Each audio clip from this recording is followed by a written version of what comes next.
Hello everyone and welcome to dev stream number 38 for Legend of Alchemist. Today we're going to be doing a bit of polish for the jungle golem boss fight, most likely, and we're going to be fixing up the casting mode for when we enter cutscenes because we've added the ability to walk around while casting, and that wasn't always in the original script here. So we're switching it up, or we have switched it up. So first things first, thank you all for hanging out. I appreciate everyone who has been showing up and watching the VODs or the stream. Second off, we have our sticky note here. So we have the casting mode and the golem boss cutscenes or fight to fix. So let's get into it. Now I am a bit late today. My apologies. I was up in the country doing some hanging out with my dad, trying to fix some stuff. Our backhoe is not working. It will not start. I don't understand all the technicals, but he does. So I'm a bit late. My apologies. So the problem we're having right now, let me just run this and I'll show you. We've been adding, if you saw the last one, we've been adding a bunch of fixes to the casting mode because, like, for example, when our character dies, we were respawning with our hands still lit up, so we have to fix that. Last time we added the ability for the lights that spawn in the hand, the auras, to change color depending on the spell. We also have to add the earth aura. That's something we still have to do. So there's a bit of work to be done on the casting system, but we'll get it done. This really quick. When you use this now, you do like fire, your hands will change to the color. The lighting was suggested for the hands by a chatter, Vey, and I think I like it. Before we had just the aura at the ground whenever we had a charge, but now it's kind of telegraphing more that we have like a spell going, or we're in casting mode rather, like we're charging something. So the issue we're having though is, well, it's not related to that. It's related to adding the movement around. So we'll just fly over here. Oops, let the camera readjust. And I can't remember how far we got with this, but if you have fire shot going and you go through here, through your cutscene, we got turned around. We're outside of casting mode now, but we still have the charge going, and we're not in casting mode, so it's a little screwy. So why is that happening? That's happening because in cutscene control, when we grab the player controls and freeze them, we're turning them into interacting mode, so none of the physics or anything works, and then we're setting them back to neutral. So what we want to do is we want to get the previous state. So I'm just going to make something super simple. I'm just going to say like private last character state. I think I have to put character handler. Character state. So call that last character state. And we're just going to store that when we switch them out. So before we're interacting, gotta go find that again. Freeze player controls. We're going to say equals player get components character handler character state. And when we set it, instead of setting it to neutral, we'll say last character state. So that way we just return to where we were, and hopefully that fixes most of the problem. It might not. Got some programmer juice. Cheers.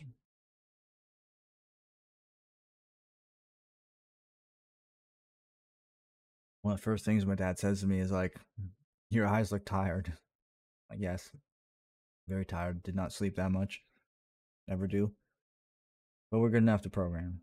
I might not program as long. We'll see. I'm a bit late starting, so I might try to push through, but I might end early if we get most of this stuff done. We'll see. We'll see. I forgot to copy the player's transforms, so we can just paste them over. I'll grab it this time because we're probably going to have to test this a couple times.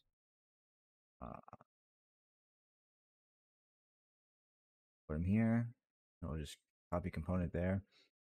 And then when we load in, we can just paste them in. So we want to do like fire dot, then we just want to walk up here. Keep getting turned around, it's because the camera turns. And it's exited us out of casting mode still. Let me just check something. Okay, now we're in casting mode. I'm going to try to I'm gonna watch the right hand side. Oh, or you guys can't see. Oh, we're still in casting mode. Just the GUI and the ability to like throw is being put down. Let me just move this. Grab my face here. There we are. So let's run that from the top. I gotta double check the state machine, see what it was turning. It looked like it was keeping it in casting mode. I think for one of them we don't freeze the player controls though, so that might be why. Hope everyone's had a good weekend. Mine's being pretty decent. These component values. So gonna do that. Right click so the camera doesn't move. And let's just charge a win this time. Here, and we are in casting mode still. And when we turn around, we are still here, but we do not have the...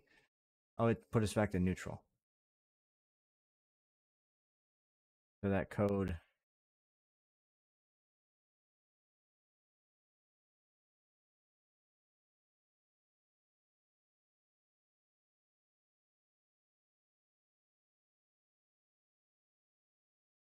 Getting something is switching us.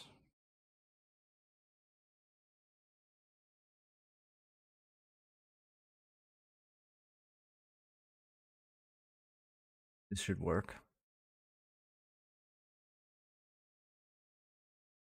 Then it gets set to interacting.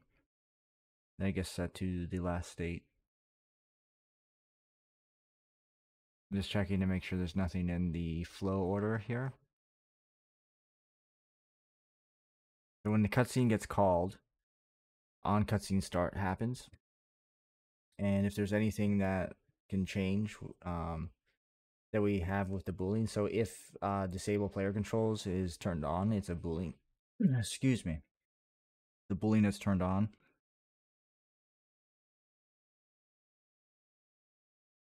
Disable the input. If turn player actor is on, we enter actor mode. Toggle equipment if we do. Invoke any Unity events. Freeze time of day. Hide UI. Lock camera. It's occurred to me that we don't even freeze the player anymore. Freeze player controls. There's 0 references to this. So this doesn't even get called. Not anymore. Right, it's just a the cutscene control script is being made over and over again. It's been made and then changed and redone like several times. The reason for that is because it's been updated over and over again as we move forward through the development cycle. So why? Why is this doing this?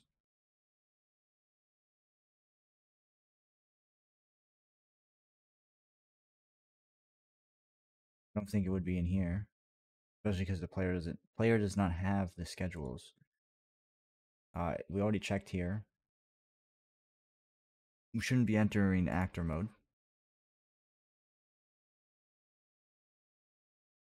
It's quite possible.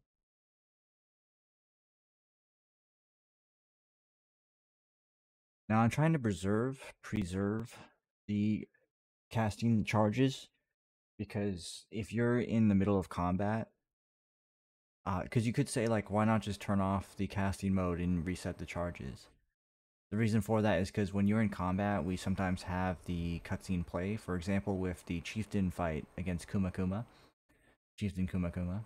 When he gets down to critical state, 15%, it stops the fight. So there, So there's triggers like that is what I'm trying to get at there. For that fight, we'd maybe want to reset the charges. But if it was like in the middle of the fight and we wanted to be like, oh, the boss enemy got the 15%, and we take control of the camera, and he's like, whoa, makes a big like roar because he's on his death critical state. We wouldn't want to clear the player's um casting mode, right? If they're in the middle of charging up a spell.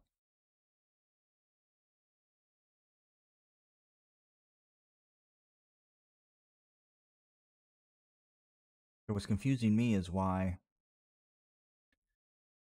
So the hide UI would explain perhaps why the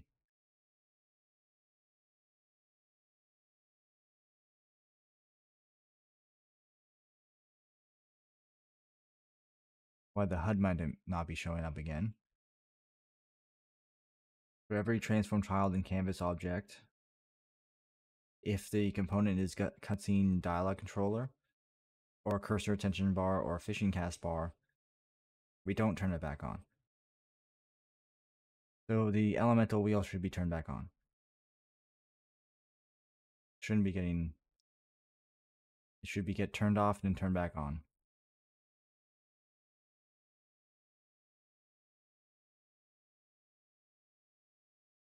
Let's open up the workflow.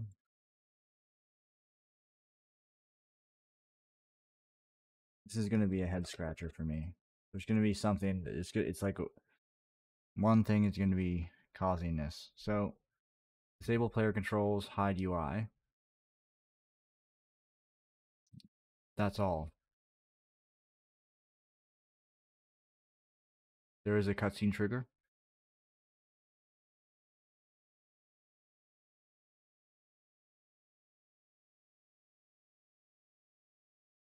Trigger enter, try play cutscene.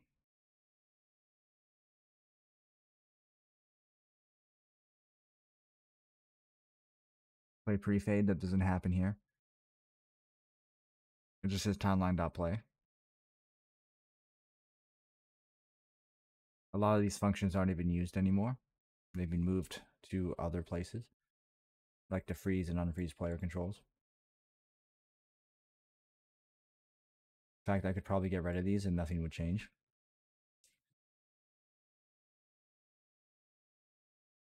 In fact, I am going to get rid of them because they don't do anything. So let's get rid of them. And if any of the old cutscenes needed them, then we can just use the new system.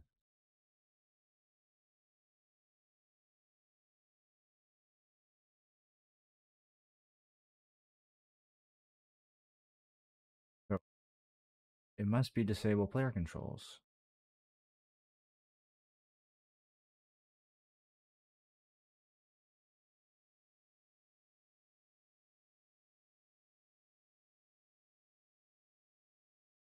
Disable player controls is true.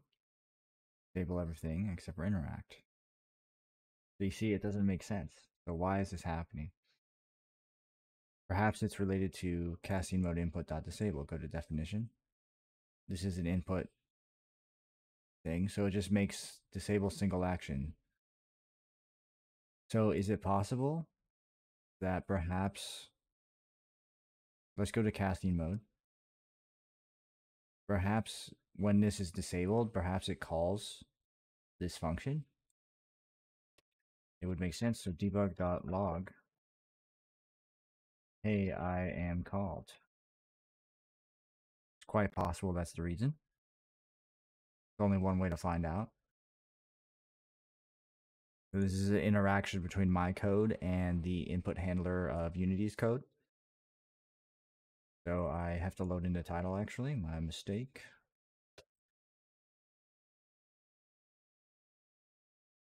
Yeah, you know what? After we get this done, perhaps what we'll do is we'll do something, because I'm kind of getting, the Jungle Temple's almost done, but I'm kind of getting bored working on it. And when I just work on one thing for too long, I feel like my ideas get a little stale and fatigued. It's nice to just come back and work on it again at a later time and wrap it up, you know? So we might do some polish, or we might maybe do something fun and work on the fishing because there is a fishing system in this game. Just real quick, I'll show you this one. You can catch fish. You see in the BRB screen here.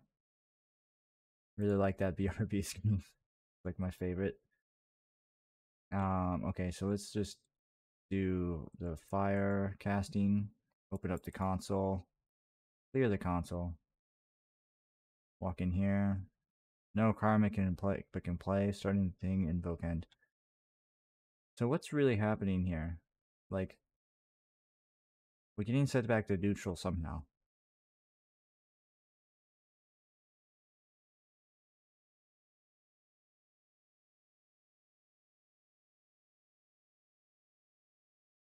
Spawning multiple aura parents on the hands, so they're not getting... Oh, hey, I am called. Oh, right, that's because I exited casting mode. No, no, no. No shit. So we're in casting mode right now. Okay, so this is very important. We're still in casting mode. So I've been looking at the wrong place. It's when the cutscene ends. That was foolish. So on cutscene end, what happens? This is the issue. So enter actor mode is only turn player to actor. If player manager and turn player to actor is true, then we exit actor mode because we never went into actor mode anyways.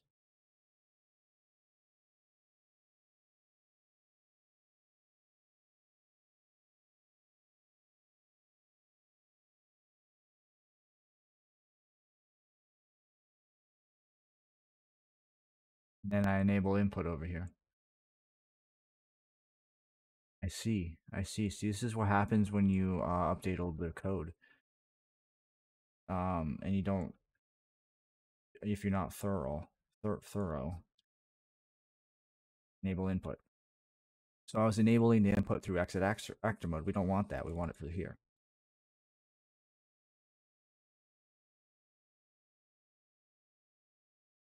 So actor mode will do the same thing.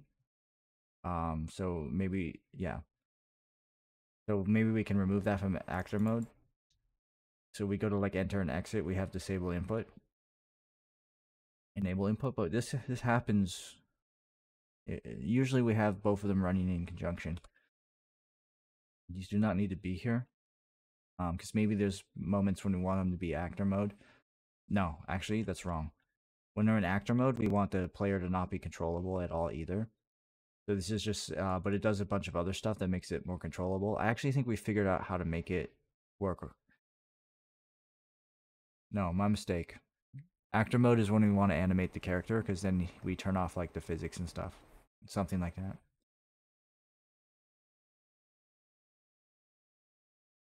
I mean, hell, let's look it up. Yeah, the rigid body, we turn off the physics.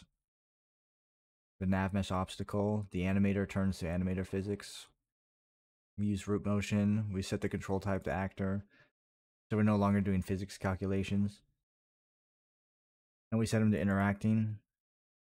And then we set them back to neutral. Make a note here. Note this. No, and this makes sense.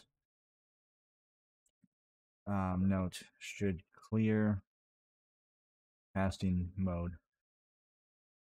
So this is where something's gonna happen. So this is what we want to happen is we want to go to casting component and reset charges, I believe, does what we want.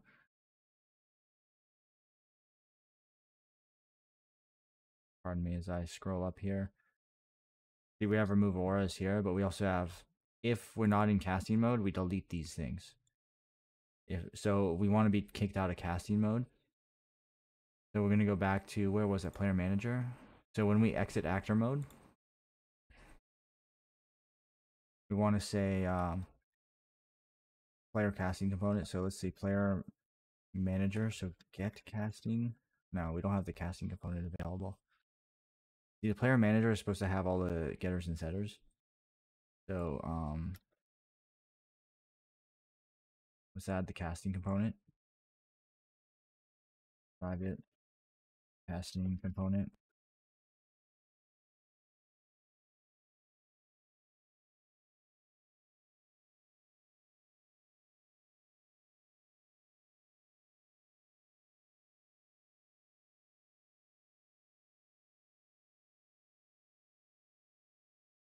I was gonna do all of it. It was just about to do all the IntelliSense for me. There we are. I love IntelliSense. And then when we enter exit casting mode, once we're in interacting, we can say casting player casting component that reset charges. Clear all alchemy state if we were in it.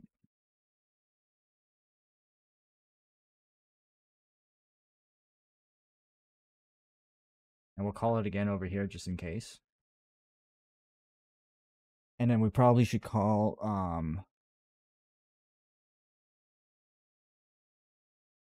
so we have the option to toggle the UI.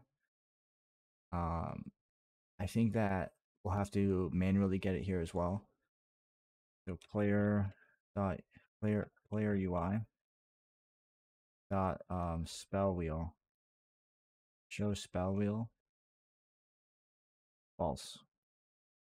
So we want to turn off both of those. I'm not going to test this because this is a very specific scenario, and I think we have this figured out. So if we want the player to lose their casting mode, we just will call actor mode.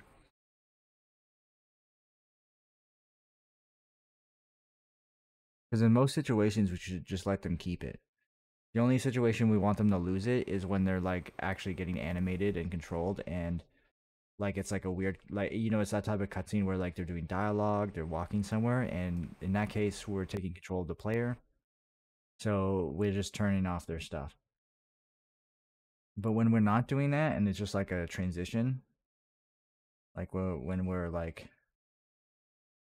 casting mode like this, we're about to take a shot at someone. Okay, so the UI doesn't turn back on.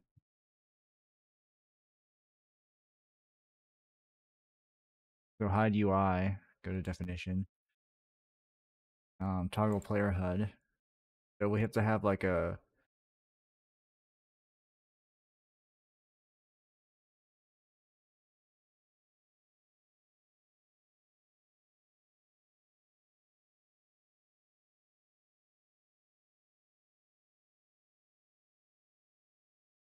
we have to say something like if HUD, no, if show HUD is equal to true. We have to say if child dot name is equal to spell, or it has the tag rather. How did I set that up?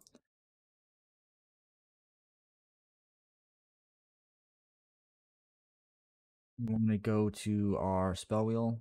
Got the spell wheel tag. So if we're here to show the HUD, we have to check if, so this is in player UI. So we want if we want it to turn off, we do want it to turn off. So we're not going to do anything for that. But if this is true, like we're showing the HUDs again,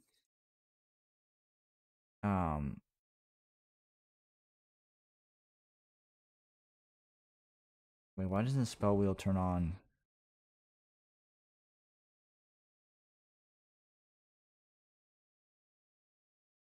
Oh, it's show active.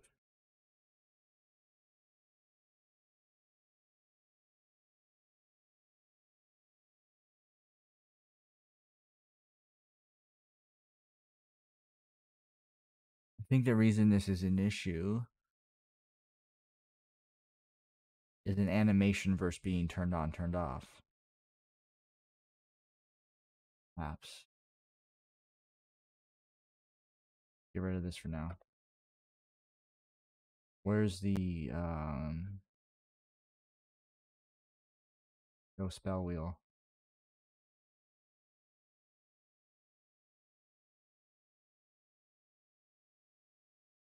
should be here, is it not? This is the player UI. Um, let's just minimize that.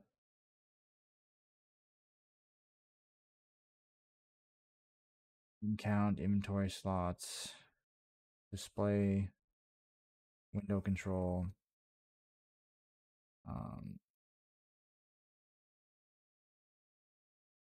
There we are. Show spell wheel. Right. So when we show a spell wheel, it's just an animation. So that's an issue. So if we're walking around with the journal open, it'll close the journal, perhaps. So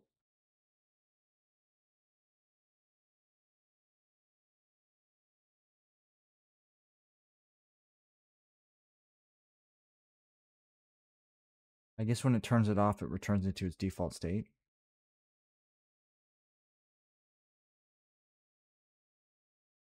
Let's run the simulation. Let's check that out firsthand.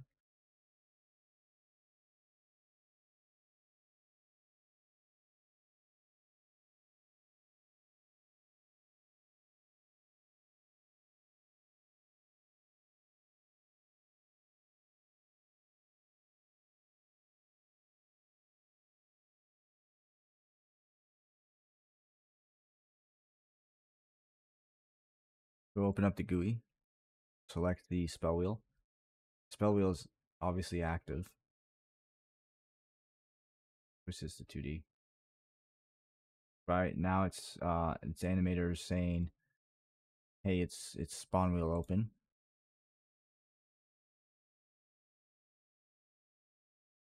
Do this. It's turned off. Now it's turned back on, and it says spawn wheel close. So the parameter gets reset. That's the issue. Also, did I see that right? This fire shot, the text get reset. Let me just check that.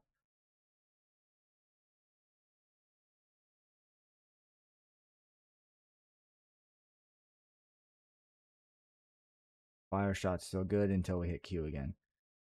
So we really have to just we have to say like if I guess we'll put like a special statement here just for now. If show HUD is equal to true, and I guess we could say and show wheel.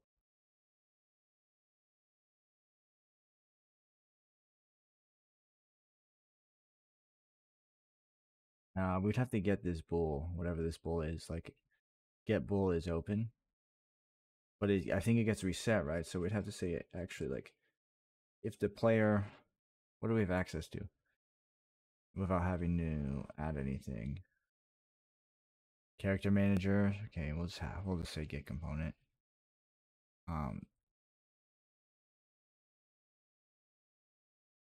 Where was I? Is this on the player? Player UI. And get component player casting component dot is casting or no, we can say and character manager dot casting or dot character state is equal to casting. Then we say show spell wheel true. But I can even put this just in case something weird happens, so it'll say true. So if spell wheel closes, animator closes the plays close animation when disabled. This makes sure it gets turned back on. And we'll just take that line, put it down here so I can just grab it like that and put it here. And we'll see if that works.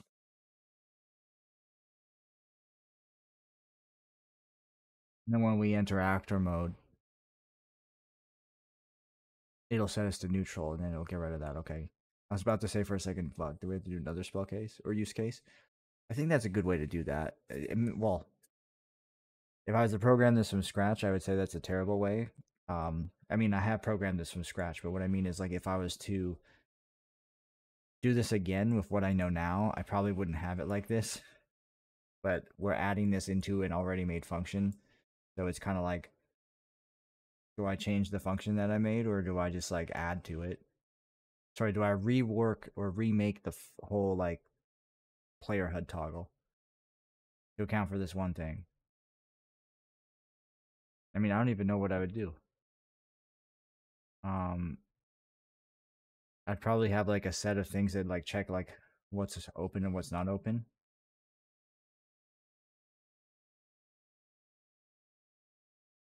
Okay, so if I'm holding down the right click button to do the alchemy, but you see here it works.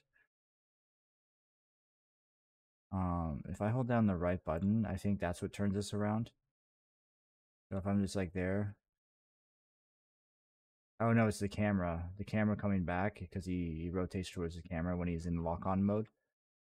Because his movement type is lock-on mode when he's in this. Is it still lock-on mode when we get out? I don't think the player. Oh, damn. Let's test that too. Player transform.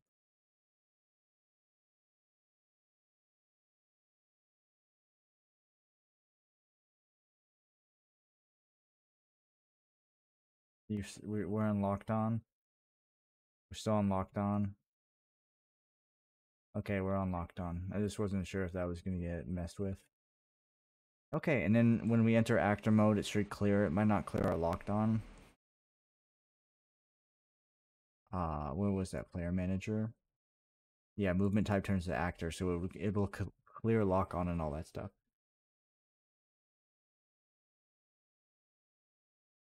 So we can cross that off the list. So the golden boss was the next thing to do. But just for fun, let's go to the loading canvas. Sorry, the canvas. And do beach area. Now let's check to make sure. First off, let's check to make sure that quest is still functioning that we made at the start of these devlogs. I think that was like the first thing I did was like show what the game was about, I believe. But we'll see what happens here. Make sure everything works properly. I mean, hell, we can check the actor mode now. So let's see if it clears my. Yeah, do. There's a door sound that goes off. Is he touching the ground or is he hovering?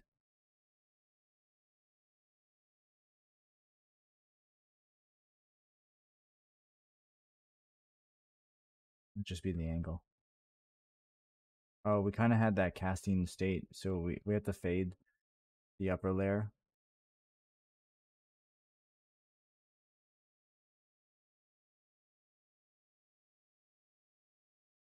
Fuck, okay, let's just do that now. We'll do that now and then we'll get to the fishing. We're here, we have to do it. So where did I call that again? The carry handler, cancel carry state. I think that's where. Oh gosh, closing the bite bloom so we can reopen it later. Player carry handler, start fade. This is it. Uh, player manager. So when we exit, we should start the fade. I think. I don't think it'll run in because we take control of the character when we start it, so it shouldn't mess with it.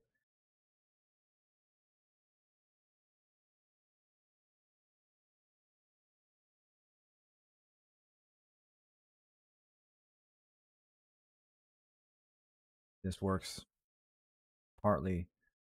Part of the time this seems to work. This little dot dot dot dot. Other times it seems to not. Okay, let's just charge our fire shot.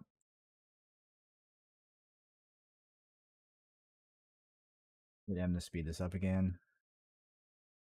There's wasps. We have to get inside. And then he puts his hand up for a bit and then it goes down. So maybe I'll put that at the start.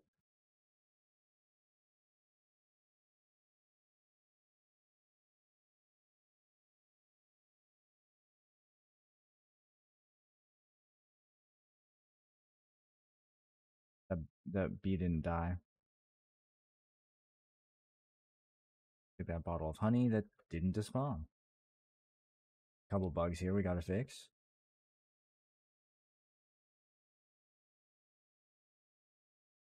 Accept him how he is. Index outside of range. Fuck.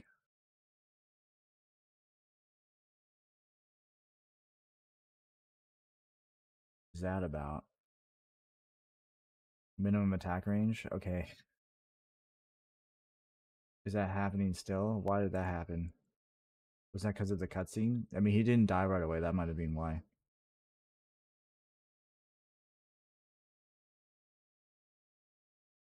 Yeah, it says interactive fishing interactable. It should say just start fishing. I should switch that.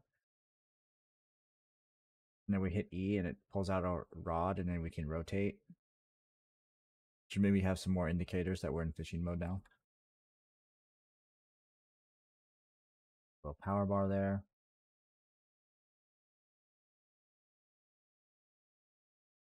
Fishy. Work for it. Got him. Gotta let that tension go down. And as you fish, the less they get more tired. So they see the tension bar goes up less and less. It's really about patience. There we go. Blue Hermes fish. It's just one fish type right now. That tension should go to like 0 when you pull them out. So we got the fishy. Use that item.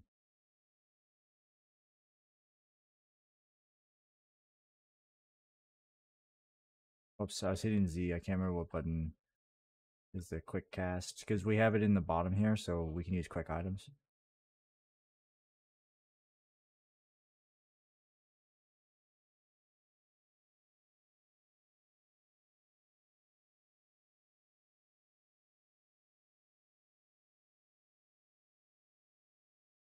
Probably shouldn't be allowed to do that.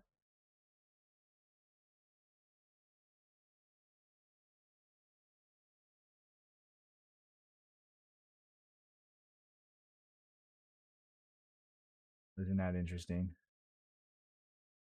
This is like the thing, like we have to test this.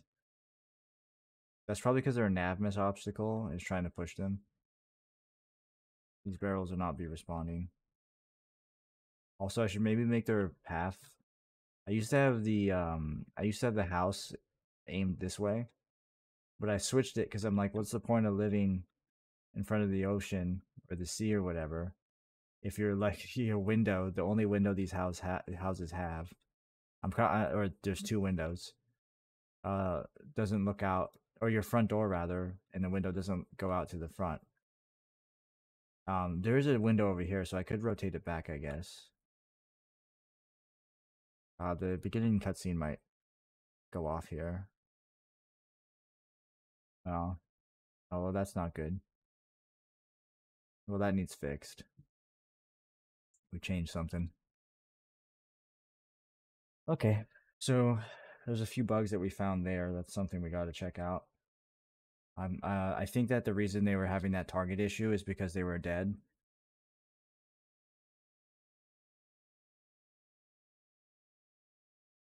Were attacking us.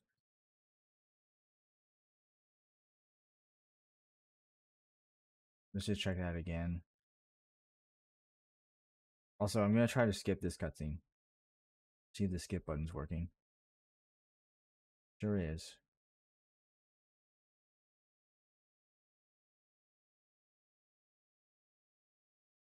Okay. Well, that's not normal. There could be a number of things. Oh, the whole HUD didn't turn back on. So I skipped the cutscene, and all the things that were related to the AI, the pausing of their behavior, the HUD, and all that, it turned off. And now this guy's not outside of his house.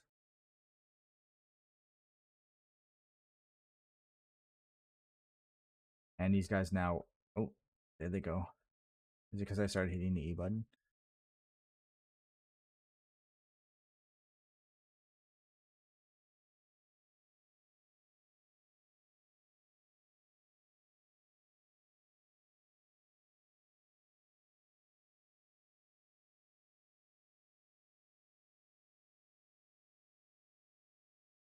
Just kind of testing things right now.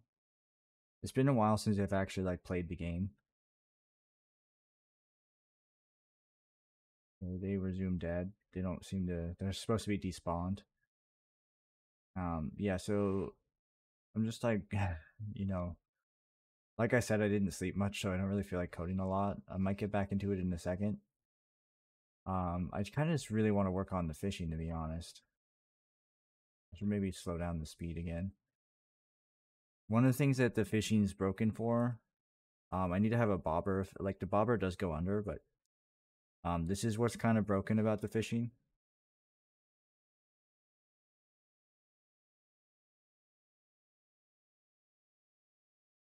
You'll just keep going. You'll escape eventually.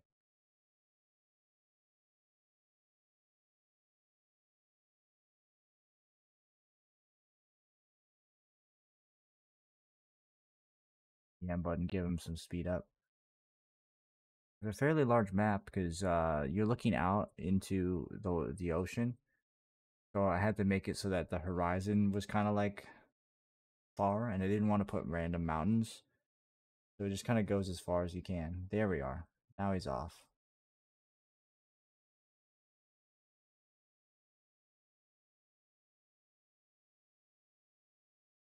Drag him back. Now he's lost forever. I don't know if he'll come back. But you see how like if I tilt the camera up, you can see where there's like not water or something. I need to fix that. Or like you can see some type of like horizon. Um, I'm not sure that's because there's no water.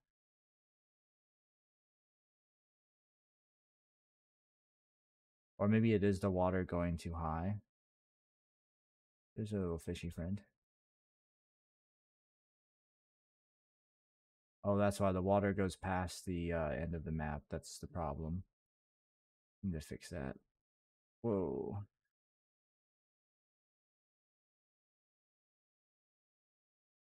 There's a couple bugs to fix, couple visual things. I'm just gonna make a mental note of them. I don't really think I'm gonna fix any of that today. Um, you can see why the HUD didn't turn back on. So the way it skips is that when we have a cutscene playing, so we'll get rid of this. We don't need this anymore. Doesn't work, or it's not used. So when the timeline is valid, I'm not sure what that means. I guess it means it's been properly constructed and is not deleted, and it's playing. If select is pressed, we skip timeline. Only if it's skippable. And what that does is it sets the timeline time to the duration. Now, that's supposed to unhide the UI and unpause this, but I guess this didn't get called. So these are supposed to be called at the end. So I'm curious about that. The obvious way to fix that is to just say like, when we do this, invoke end of cutscene. So I'm going to try that again and see if that's how we got to do that. Because it works for it worked every other time I used it, like exiting the actor mode. So who knows? But essentially all we do is we set the timeline's time to the end time. And that's supposed to trigger that last sequence of like, hey, the cutscene's over, right? So we hide the UI. I hit J. It skipped. Select pressed. But we don't invoke that in cutscene. So let's just add that for now. Um, invoke. Wait, hold on. Timeline stopped. Invoke on and cutscene. So we have to call this manually.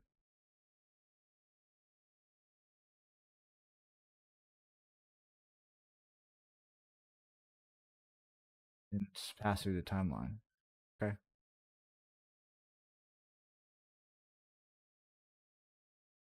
Unless there's a way to say timeline dot end. No, we'll say timeline. I guess that's how we're gonna have to do that. Because there's Unity events that are called at the end, and then there's this function that gets called at the end of the timeline. So there's like this we've overloaded one of the functions that says like on timeline end, and that was getting called before. I don't know why it's not getting called now. That's confusing.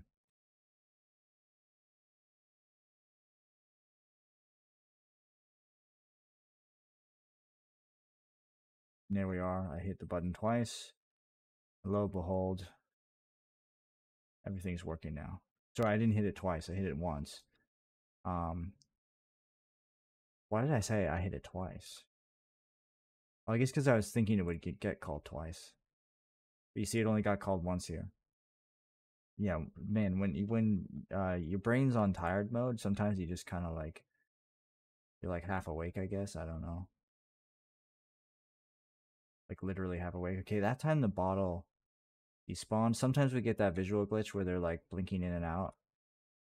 That time the bottle didn't, and I think we can blame that on that visual glitch. So we're not getting those errors anymore either. Curious.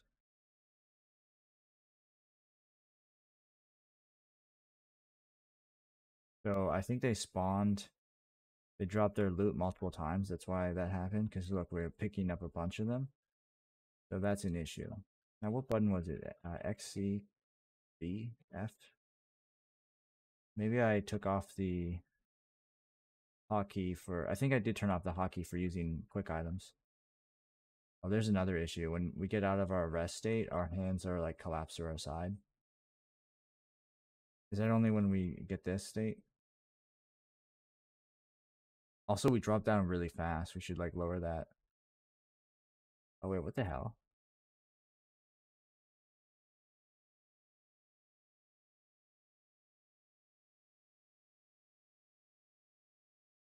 It's like a...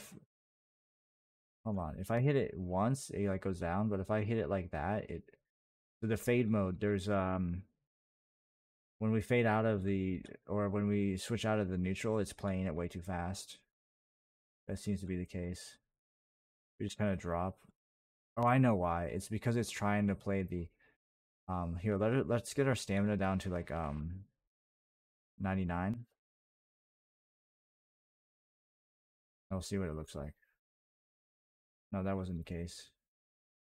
Okay, it's just because when we try to play it out of the sleep, we just transition better.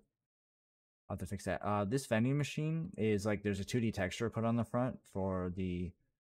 Oh, you can kind of see it glitching out on the bottom part here. Okay, this isn't working like it was before. I haven't added functionality yet. But I want there to be vending machines that you can click on and then you can like buy things. And I want it to spit out of this like a 3D object. Or just it flies out into the inventory. I'd rather it's in the world like the oh look, this one didn't disappear. Maybe it respawned again. I want it to come out into the world like this. So you can pick it up.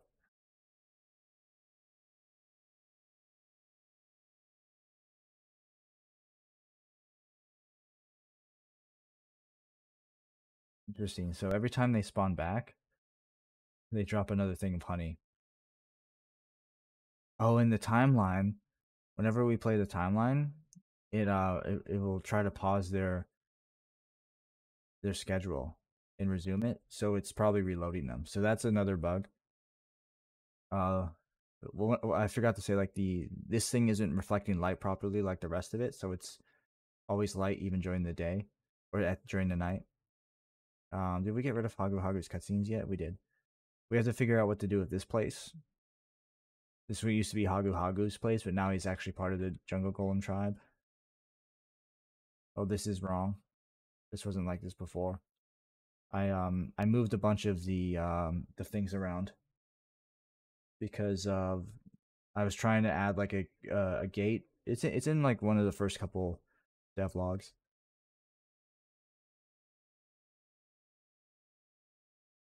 There's a few issues to fix. This area needs cleaned up. These enemies were just like temporary to make sure they work. Okay. Yeah. So that's the game. Uh, the bugs we have to fix. Let me just think here. Let's start working on. We're gonna work on that respawn. So wasp respawn. I'm gonna write down his link to timeline. That would explain why when the guy comes out of the door, it like flickers or something. That's why they kind of seem to do that. So we'll fix the timeline. Uh, respawn flicker, and we'll fix the item that probably relates to the item drops. We'll do attacking NPCs and pushing them. So we'll work on those two things. Um, and I think that was about. Oh yeah, and the fishing distance. Maybe add that. We just need the line to snap when they get far enough. Yeah, okay, so yeah, we'll work on that. I'm gonna BRB for like 5-10 minutes. I'll be back, and we'll start working on that. So I'll be back.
Okay, I have returned.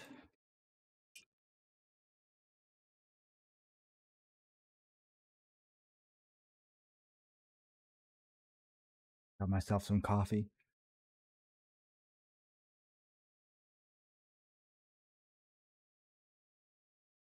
Said goodbye to family and dog. Well, good night, not goodbye. Well, I guess kind of both. Okay. Fishing distance. So, all of the fish stuff is in the player prefab for some reason.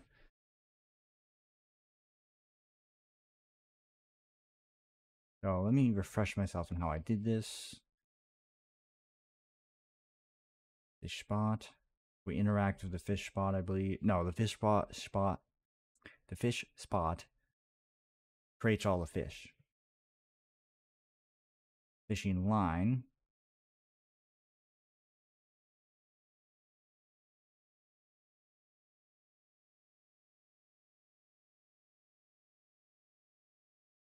Okay, this is where we do updates. So if there's a hooked fish, so if we have a fish on the line, the current resistance of the tension increases the line tension, and when it's only when it's less than 100. If it's greater than 100, it says in the debug, "Dang, it broke my line." We need it. We need that to be like a dialogue thing, and the fish escapes. So what we also want to do is like a distance check.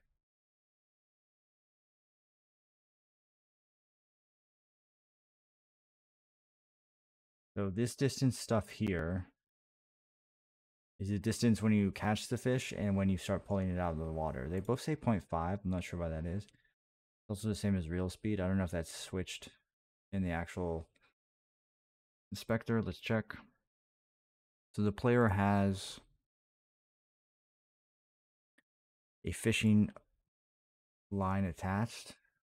Real distance 0.5, exit distance 1, real speed 5. So just real quick, let's switch that. Exit distance was 1 and real speed 5. So just to like need some consistency because these are all tested now. Up real distance is still 0.5. We'll add like a max. Let's add it here. Public float max line distance. We'll call this like 25F. We'll say the maximum distance before the line snaps. Now we could just have it so that the further out the fish is, the more like strain there is on the line, so it just goes up faster. But so it's not so like abrupt.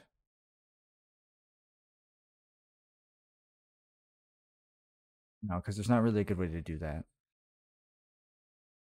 Because I don't want it to like be increasing, and when you hit E, it increases, but as they get further away, it increases. That would be kind of silly. So we just want to have like a max line distance, and we're gonna say like if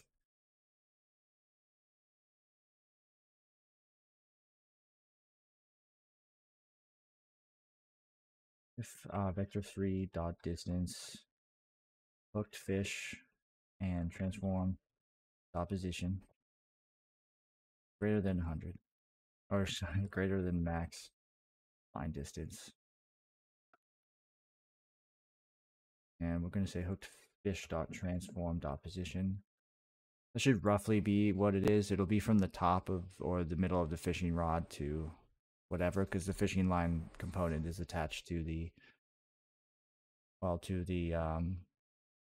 fishing rod, which is essentially where the player is. We could say the player, but we don't really need to.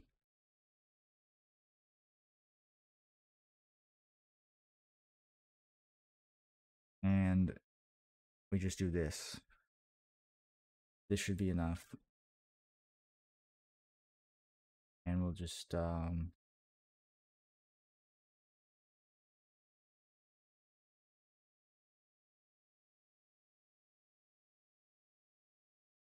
good afternoon and welcome back, buddy. Thank you. Good afternoon to you as well. How was your day? It's been pretty good. A little bit tired, but it's been pretty good. How's yours? Hope yours has also been good.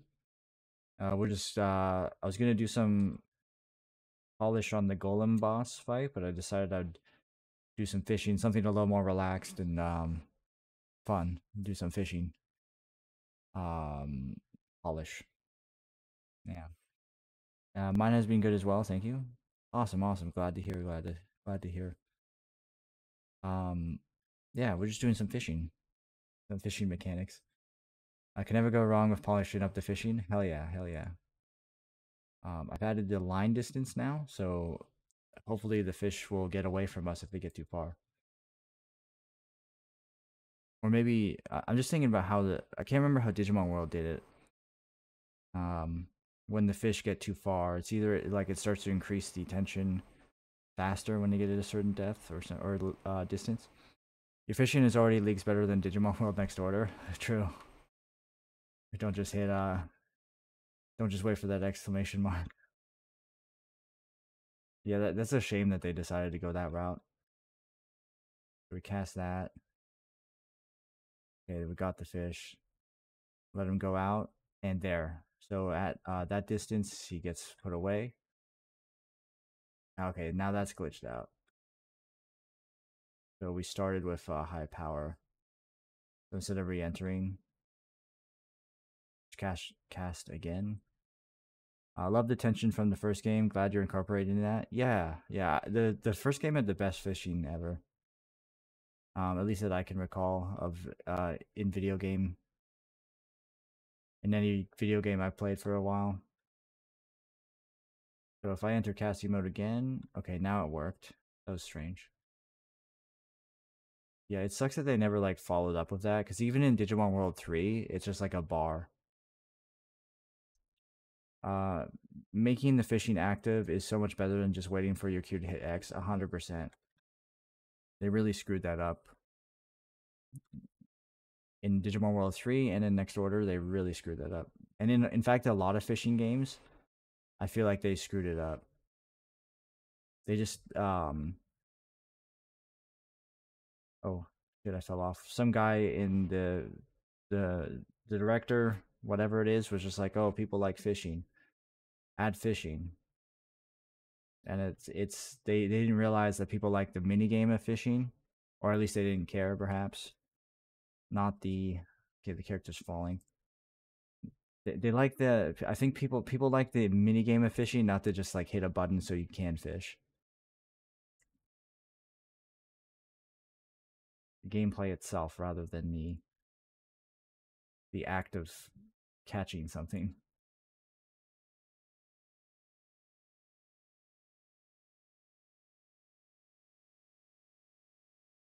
And yeah, yeah, it's just like it's just a strange thing when video games decide that this is somehow like a nice thing to have. Is just like the simple like hit the E button when or the action button when the exclamation mark pops up. It's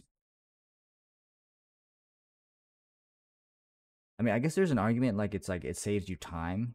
Oh, that camera transition is pretty bad. It saves time, I guess, like if you're trying to catch a lot of fish, but this is way more engaging, or at least the way Digimon World 1 did it.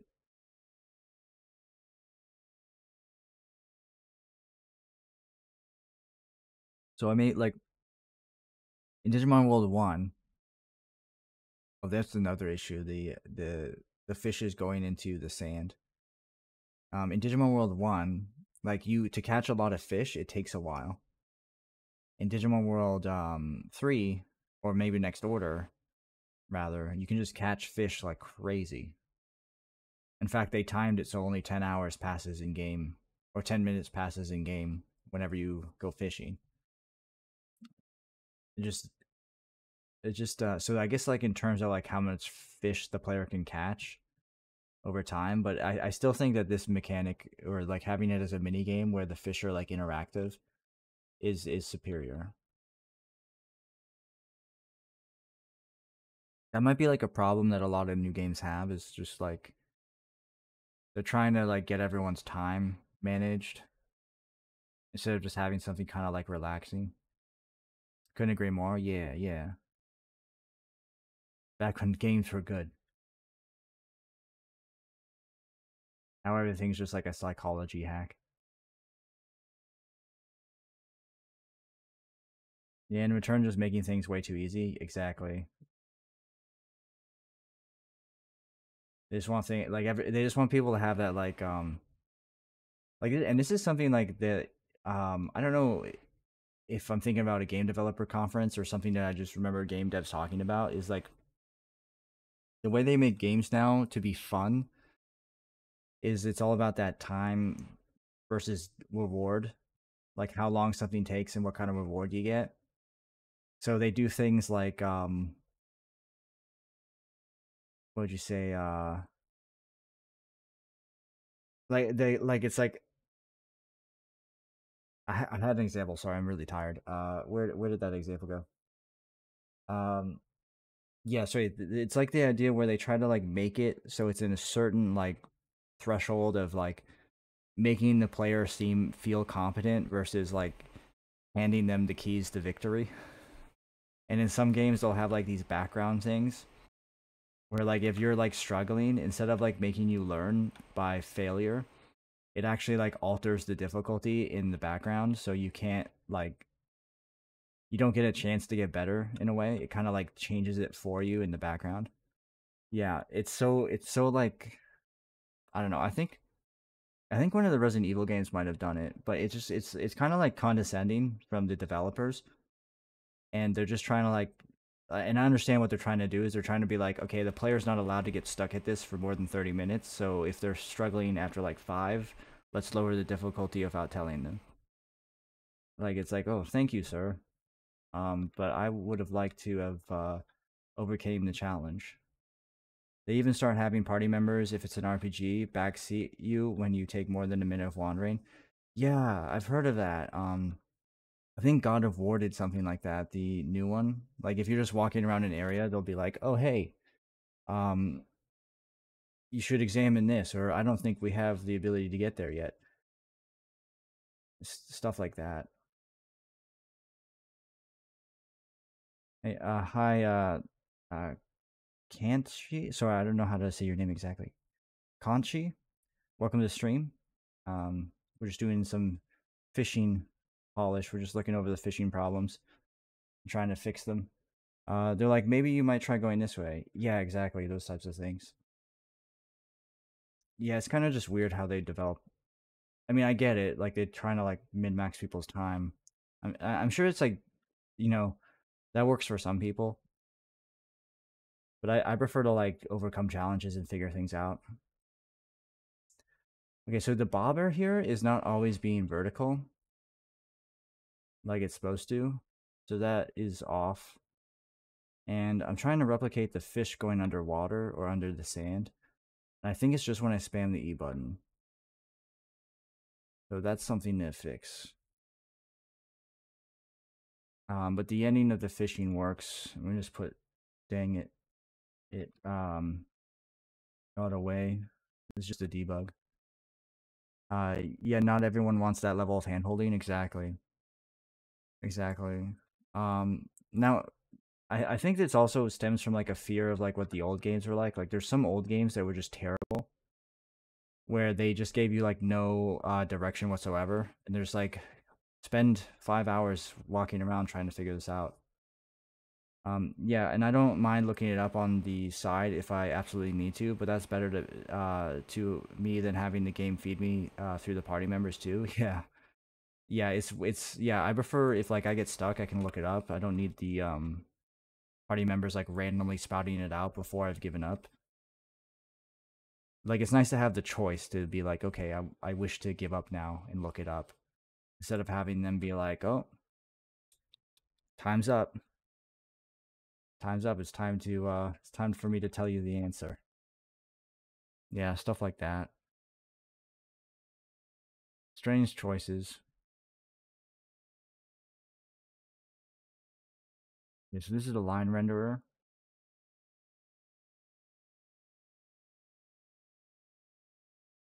Man, this fishing script is a lot. Like I have to remember how all of this works.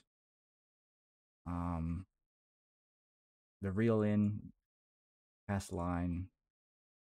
I think it's the reel in function.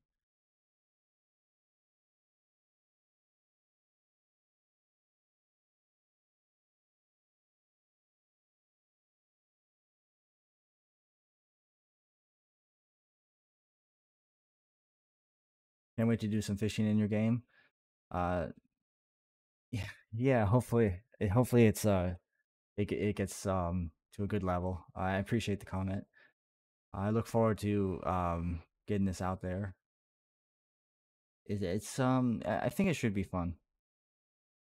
Hopefully you don't scrap it. Yeah, yeah. It's never gonna be scrapped. This is too good. Yeah. What is that? The emo. I recognize the Kappa emo. Okay, it's Kappa. I was like, what was that guy's name again? Yeah. Um.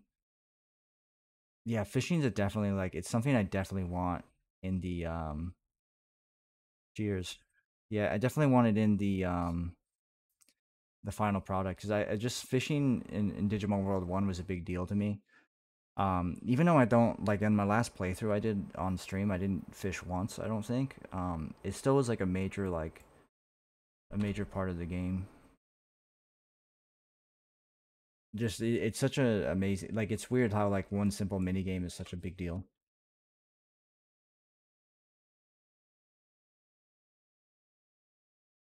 To animate lines. Oh, one has the okay, one might not be used. Yeah, yeah. And they clearly, because of like how much effort they put in, they clearly cared about it. It was a well thought out system.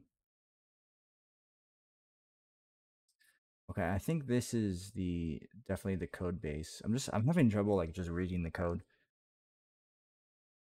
Just tired.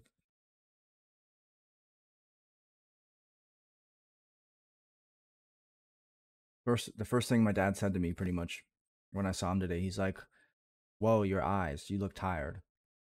And then before I was about to leave, I was we're saying goodbye to him and his girlfriend's just like, "Wow, you look tired." I was like, "Yep." Parent knows exactly. They can see the bags in the eyes. They're like they know you best. So they're like, yeah, you don't usually look like that. Fuck, and it was so embarrassing. I was reversing out of the driveway, and I hit a rock. Get enough sleep? Yeah, I'm sleeping all right. It's just sometimes not a full amount of sleep. Just happens. I usually have trouble sleeping. Yeah, but I was so tired. I was like backing out, and I fucking my the front of my car like went up, and it hooked onto like a rock and it scraped the front of my fender a little bit. I was like, it's not that bad. It doesn't it's not like damaged, just a scrape. But it was embarrassing, and my dad's just like, oh my god, because he was watching the whole time. And he's just like, use your mirrors. He's like, I'm gonna spray paint that camera, the reverse camera, because he's like old school, right? So he tells me off for using the reverse camera, and he's just like, use your mirrors. You're gonna hit someone. And I just did that in front of him. I'm like, oh fuck. That's the first thing he's gonna say, and lo and behold, I like my reverse camera. You got to use all of them. You got to use the mirrors and the camera.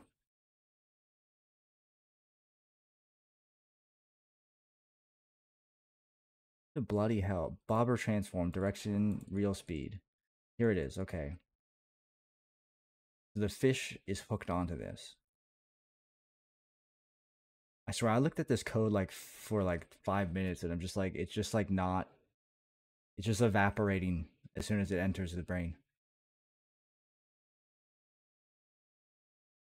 Okay, it's because there's two of these, and it depends when if it's within the up real distance, which is the time for when the bobber gets out to a certain distance from the rod tip on this axis, it turns into like a lift rather than like a pull. I mean, it's both pulling, but it changes. That sucks though, but glad you're okay. Yeah, better a rock and a small scrape than an accident. 100% be careful. But yeah, driving when you're tired is like the worst thing you can do. There's a study that I've mentioned this on the stream before. Like a few times. There's a study that I keep bringing up because it blows me away. It's like if you have less than like 6 hours of sleep, it's like driving impaired. It's like driving impaired. They found it's like wow, got to get that sleep.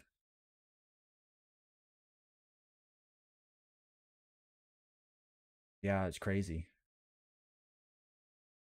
Okay, so I think I'm looking for something that's not here. I'm gonna go to hooked fish. Going to go to the fish class. I think it's here. It's mimicking. It's mimicking the yeah, pulled by bobber.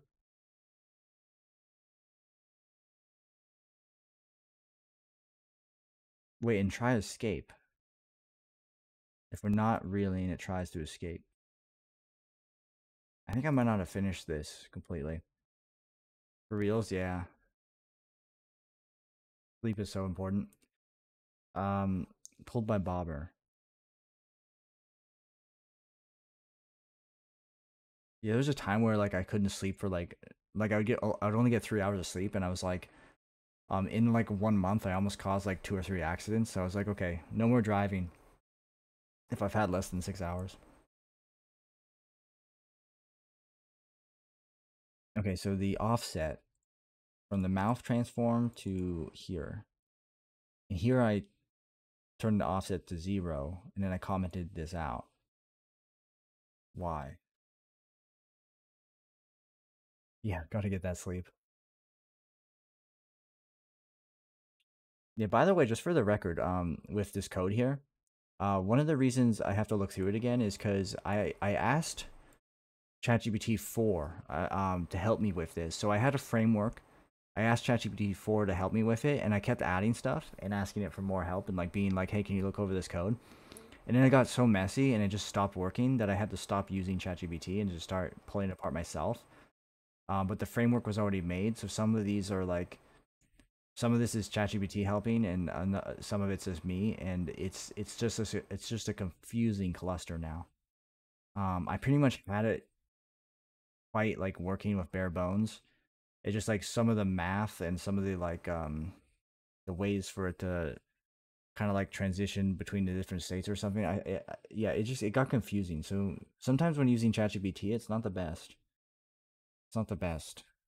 It's a good starting point, but it really messed up my original framework. So now I have all these different classes that just kind of confused me a little bit. I'm gonna see what happens. No, this offset.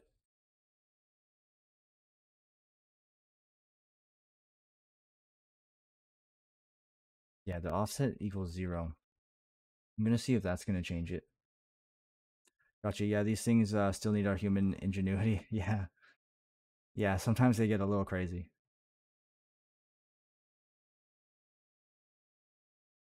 and the GPTs are like so confident in themselves too. And then when you're like, that doesn't work, they're like, what? And they just like just keep going.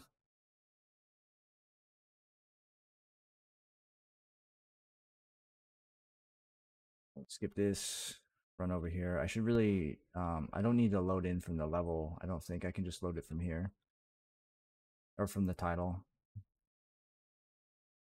So there's like a chance that the fish will be attracted to the bobber. It doesn't happen every time. What was I testing again? Okay, right, the 0. Well, that didn't work.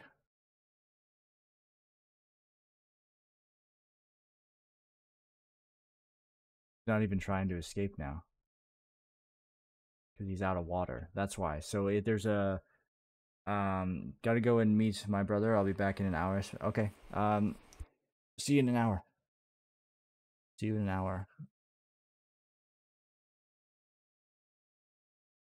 Okay, so this thing here, if the fish, if the if the um if the fish goes above the water by a certain amount, we switch to out of water state, and that instantiates a splash effect, but it also makes them pulled by the bobber, and they stop trying to escape.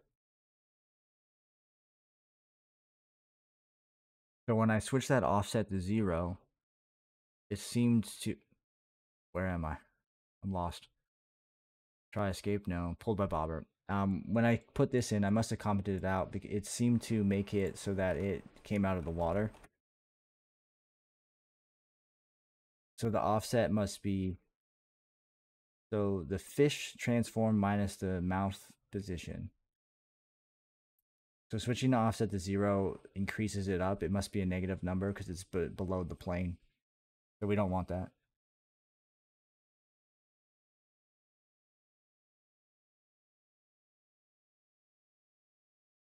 In fact, the bobber, I see. I'm thinking about it wrong. It's the bobber. The bobber is what is going below. Now it tries to escape. Oh, we also have a dash away function that's supposed to work. I don't know if we're using it. It says 0 references. I guess not. Maybe I just switched to try escape. Should have cleaned up this code before moving on. So when we try to escape, it's obviously the opposite direction of the fishing rod. I guess we could have made it a bit random in like a cone away from the fishing rod, like like pick a direction within like 180 degrees, or like 90 degrees facing away from the fishing rod.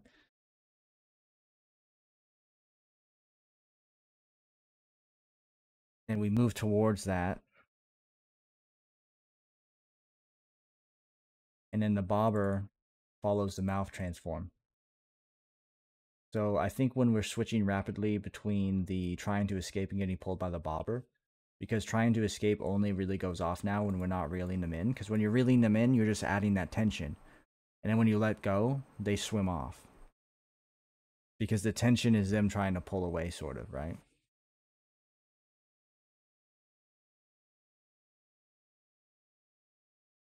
And the escape direction, its Y value is put to 0. Because that the fishing rod tip is where we're getting that escape direction from. So I think because it's zeroed out, it doesn't matter.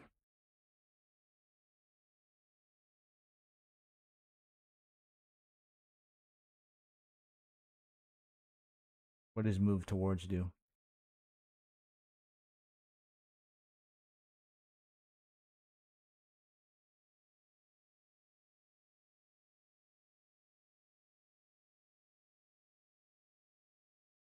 Yeah, it's got to be due to the bobber.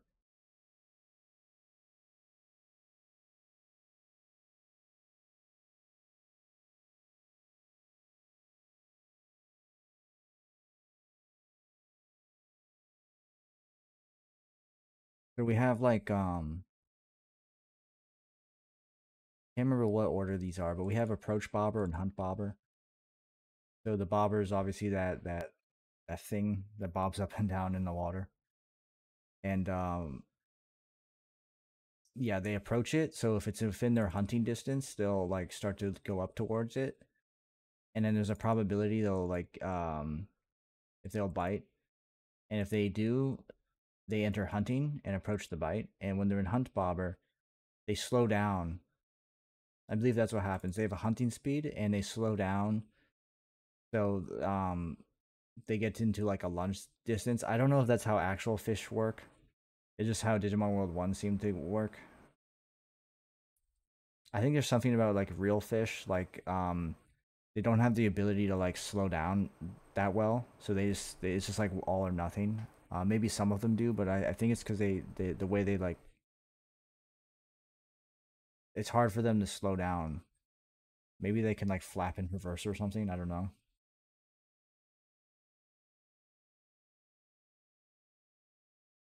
And I mean, they'll like flap, and then they'll like drift forward in a way to slow down.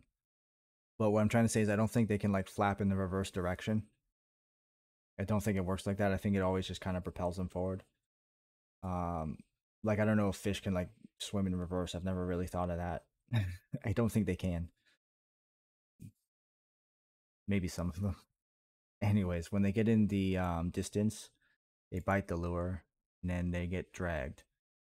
So the lure gets bit, and then there's a cooldown. And if you hit the E button when the bobber will bob down, and when you hit the interact button, which is E, um, you can bite or you can hook them, and then they will try to escape, and you can pull them. So this is where we are at. So I want to run this again, but I'm gonna load in the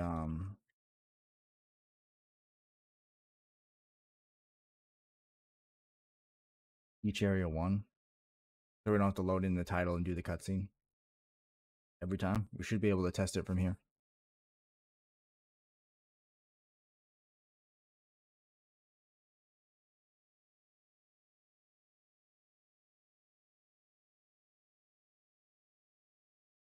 We just won't have the speed up mechanics.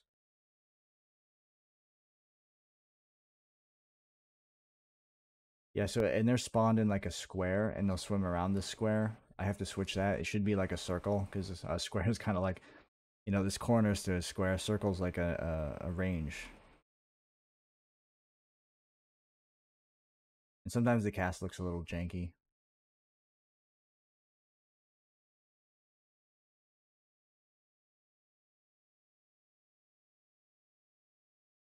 Okay, so he's in that mode. Now he's in hunt mode. You can see that speed switch there when I get bob down.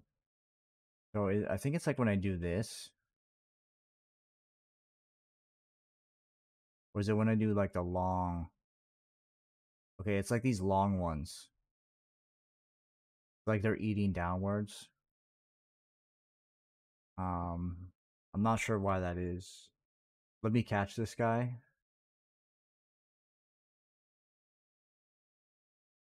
Once they're out of the water, they just lose their ability to swim away.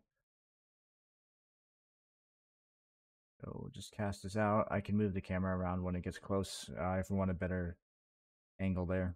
It's only when you cast that you lose control of the camera. So he's in approach mode, then he's in hunt mode there. You see how it slows down. They should really they should really just like slow down, angle, and then just like lunge at it. Um, but the reason we do this is because Digimon World 1 did it, and 2, it kind of gives it that sense of like you're anticipating that bite, so you can see the fish swim up and it's like doom, doom, instead of just like a and they get hooked by the mouth or whatever. Okay, so the same thing kind of happened there.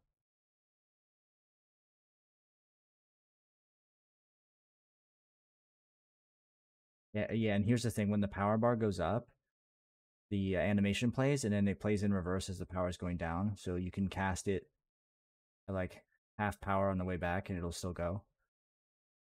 That's how Digimon World 1 does it. I just wanted to copy Digimon World 1. Don't tell them. Uh, that's like the best fishing system in the game, at least for me. There might be a couple other games that have good fishing systems. I'm gonna hit pause here, and we're gonna get rid of this maximize. I'm just gonna see like what's going on from this angle. So even if I spam this, like when is it going down? It's going down on the pull. So let's catch him and do that again. I need to check if it's going down. I have to confirm if it's going down on both or just the one. And the pull or the escape, or is it both? So we'll see the bobber goes down. I feel like it's going down.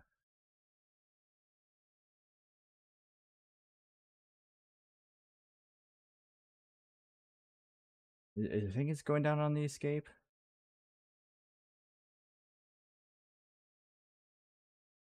Oh, I see. It's because it might be. Yeah, we can pull him back up and actually reset him. Oh, now he's trying to a really different direction. Okay. Let's try this again. Oh, we'll control shift F. Control shift F. We're a little close. Actually, we don't have to do that. Hold on. Let me try that again. we'll just have the bobber selected, and we can look at the Y value on the top right here, over here, and it's 0.315. So we caught him, 0.315. We pull. Oh, sorry, that's the bobber top. We want the bobber. I screwed up there. Shit, where's the bobber? Let me try that again. So we'll select the bobber itself. It's 1.25 188. And when we pull it, it stays consistent. We just gotta wait for this fish to grab it. He's in approach, he's in hunt. Bobber goes down. Now it's okay, so it's continuously going down. When we pull, it doesn't. When we I'm trying to fish and look at the top right at the same time.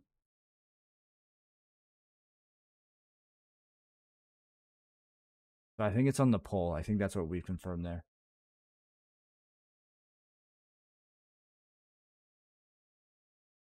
Yeah, it's constantly going down when they pull. Except at the end there. The damn distance I implemented, now it's screwing me up. Oh, when we let go, so when we're pulling and then we let go, it does drastically drastically dips. Okay. So it's the escape.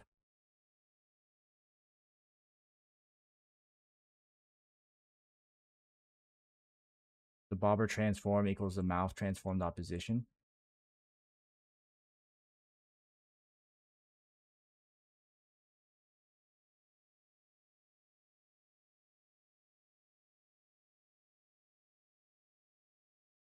Towards, we send a target in. The direction is between. Sorry, where? Shit. Not wander. Move towards. We have 3 references for this. Approach, bobber, wander, try escape. So transform position. So we move towards its own position plus the escape direction times a dash. So the escape direction will be the direction away from the rod tip. So that's what we get here. So that's getting added to its current position. So the Y value is zeroed out, so it shouldn't add to that. But timesing the dash distance might actually change that.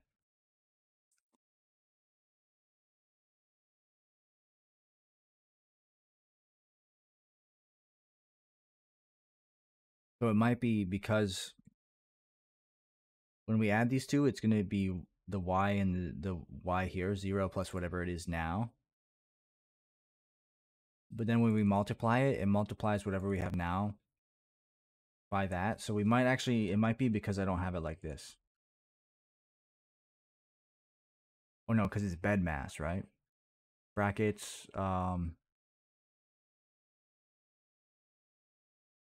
exponents, division, multiplication. Yeah, addition, subtraction. So this will, so wait, hold on. So if it's multiplication, it should multiply these two first. And then addition, subtraction, or whatever. Let's just check it though, because this is like it might do different. I don't know. I don't know if this function follows bed mass. I assume it does. So let's just see if that changes it. And we have the bobber selected still on the right hand side there, so it should just be good and dandy. Try to get for the middle of this school. I think they all swam away. It's all good.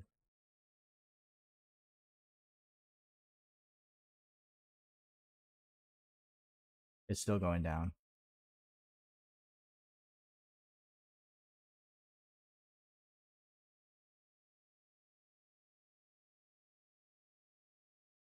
That has nothing to do with it.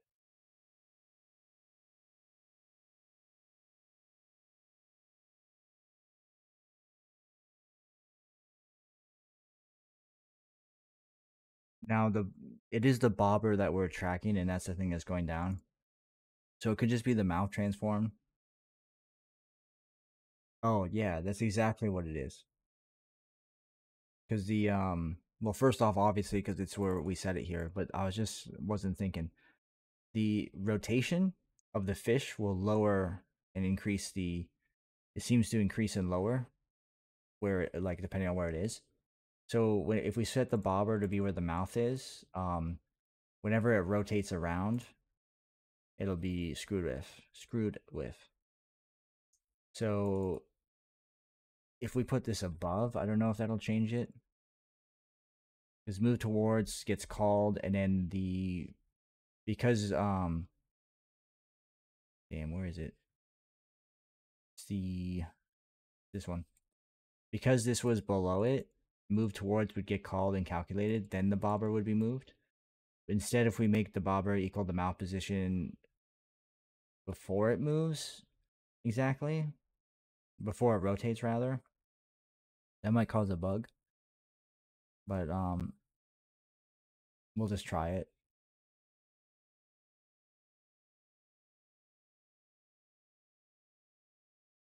Or we could get like a constant like bobber level, like store like a constant level before it was bit or when it was bit. And just make sure the Y value of the bobber is always equal to that no matter what, and then the fish is just gonna have to like accommodate. I don't know. That might be a little too much.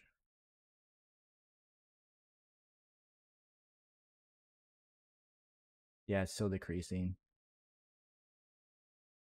quite rapidly. But you can see like when it's getting pulled, it kind of starts to lean up. Then it like pulls it back down because it rotates or something. So we'll just put it back down here. Go to move towards, go to definition. So the rotation is the issue.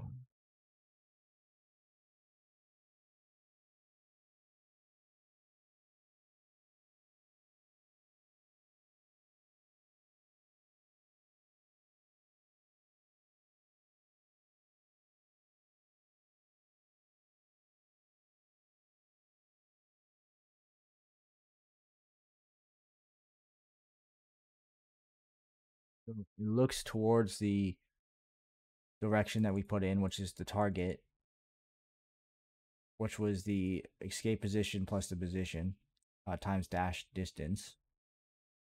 So how far it's trying to get away at once. So that dash distance is kind of like an extension of the direction, I guess. I don't know if that's actually needed there. Oh, well, it's not hurting anyone. Keep it there.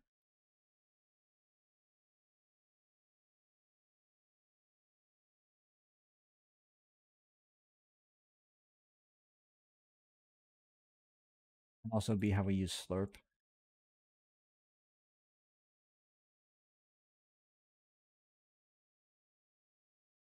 Yeah, I think if we were to keep like a constant y value, we might even be able to do this here. Bobber y, post bobber transform dot position y, bobber dot transform dot position dot y equals bobber y. Can't do that, can we? It's not a variable. Dot set. No. Okay. So we have to be like dot position equals. Ah, hold on. Okay. Position dot set, and we have to say like I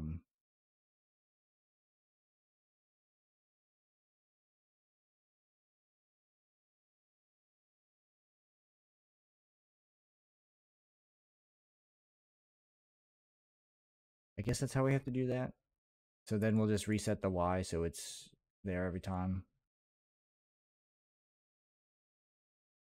It might be a silly way to do it, but we'll see if it works. We'll see if it fixes it.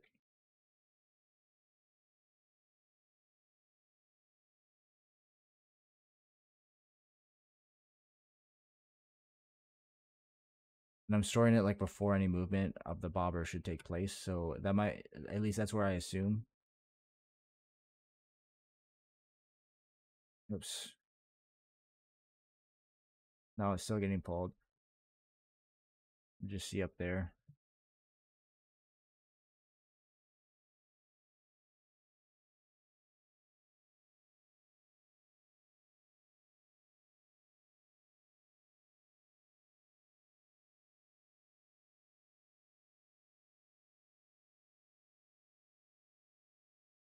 We could do. This might be silly looking. We could just do the Z and X and just only update those and just keep the bobber where it is there and see if that changes anything. Because we want the fish to be dragging the bobber by its mouth. But I don't want to like add it to the transform as like a child or anything.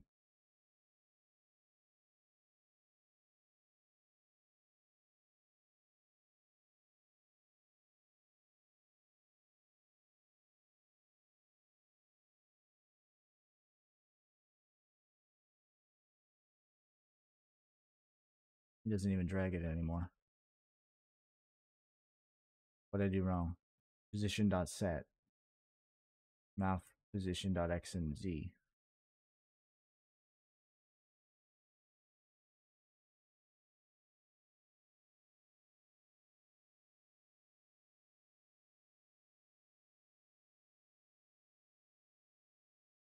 That's essentially what this does.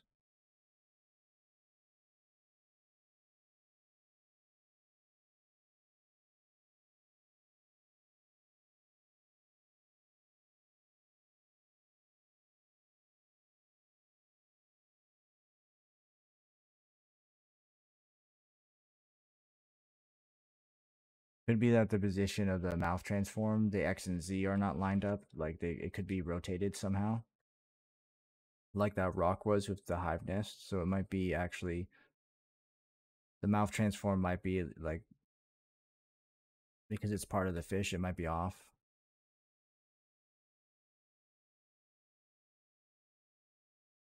Oh, there we go. And is it above water now?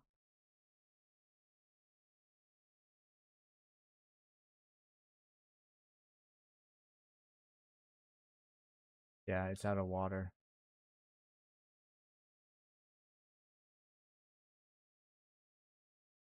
Okay, it's still going, like, it's still trying to drag it.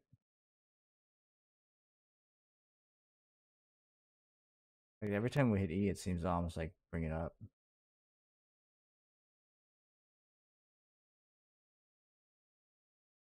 Okay, let's just not do that.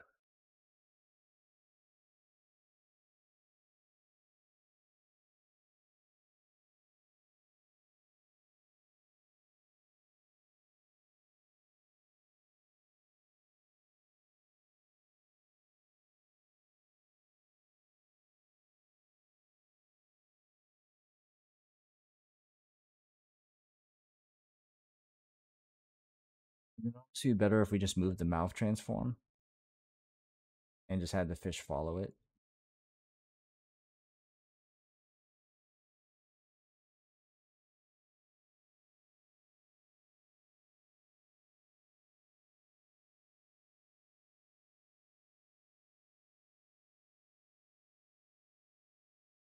So it's the fish test prefab. I thought it was. And the fish model itself is here. And the mouth is there. And the test parent is the thing. So it's a test parent that actually moves when the fish isn't even lined up properly with the parent. Like you can see when I click on the parent, like nothing's lined up. Yeah, because I think the fish, when I got the model, it's actually rotated on the Y 90 degrees here because the model is like flat facing. Like it's not supposed to be a fish that's actually in water. It's supposed to be an item. It's from the Mesh Tint Fantasy Loop pack.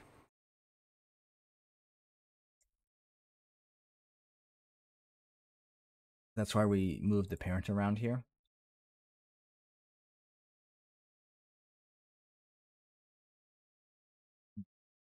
So I can't really have it follow the mouth because the mouth is its child. I think so. I think that would cause issues.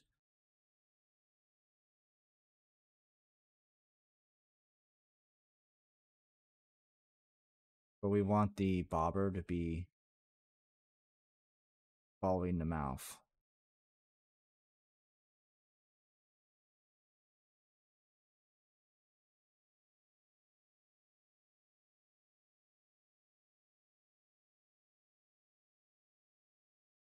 When we pull it, we do the bobber's position minus the offset. The offset is the mouse transform minus that. So maybe we do something like this here because we do it here but not over there. And then we do that rotation thing. So maybe that's why. So maybe we have to make it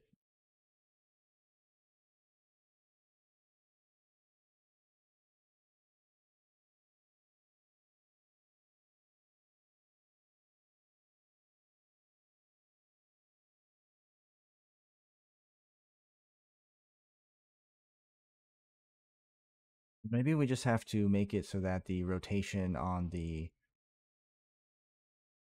y-axis, or because I was thinking about it as the position, right? But we could say like I think it's the x-axis that rotates it like this. We could say that just don't rotate that on the quaternion stuff.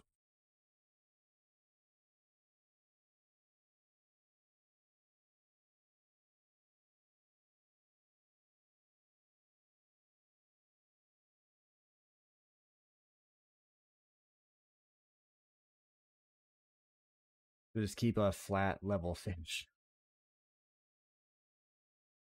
I think that's how you do that. Let's test. So we just want this thing to not be like this, right? Because it's going like that and stuff. We just want that to.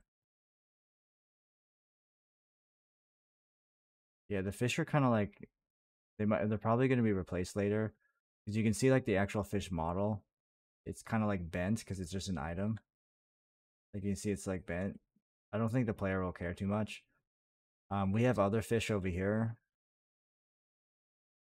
A lobster, big fish, catfish, this smaller fish.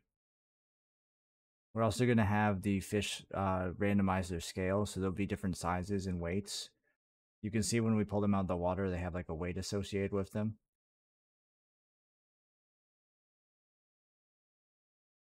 Oops. I'm not clicked onto the bobber anymore. I think that might have fixed it though.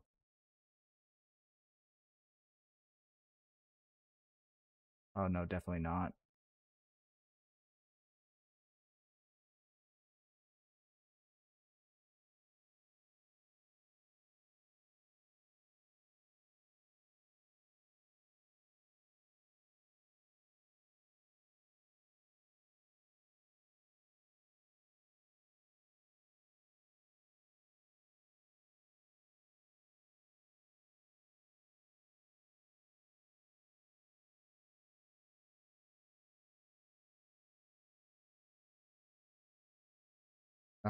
We could also try to add this to the other half of the equation when we pull the bobber in. It's pulled by bobber. Because that could also, because it also switches its angle on the way up, so that difference could be the issue. Try that too. It's a multi-level problem, probably.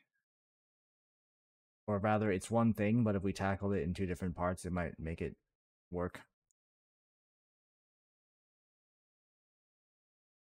Something like that.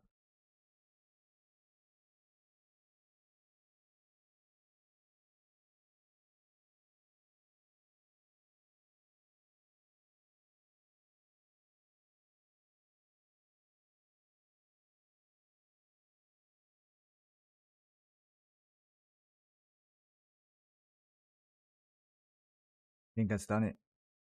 You can see that the Y value changes very subtly. And it does go down the longer they are, but the longer they run. But it doesn't change it enough so that it matters.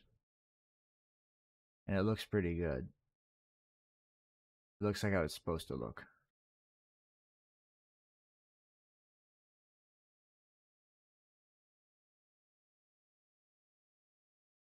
except for there. And all we can say is, all we have to do is be like, if out of water. If we're not out of water, we just cancel it out. But if we're out of water, we do this. Okay, so that was the big issue. Is like when I guess when we were pulling it, it was turning the angle up too high. We must do more testing, see if it works now. So we are working on the wrong function, I guess. We were trying to cancel out on the second part, but it was actually the response to the first part in the second part that was the problem.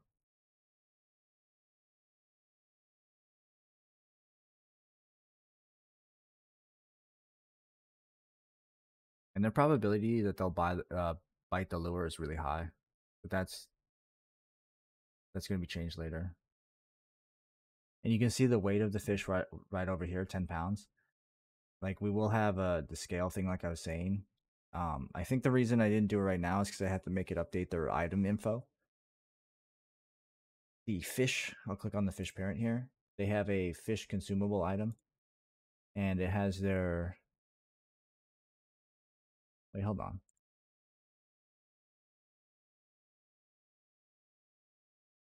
Oh, you know what? I think I didn't even add the weight yet. Let's go to fishing line. When you pull it up, it adds the weight, and it's just 10 pounds. So I didn't add it yet. So it's going to be part of the either the fish thing, and it'll upgrade.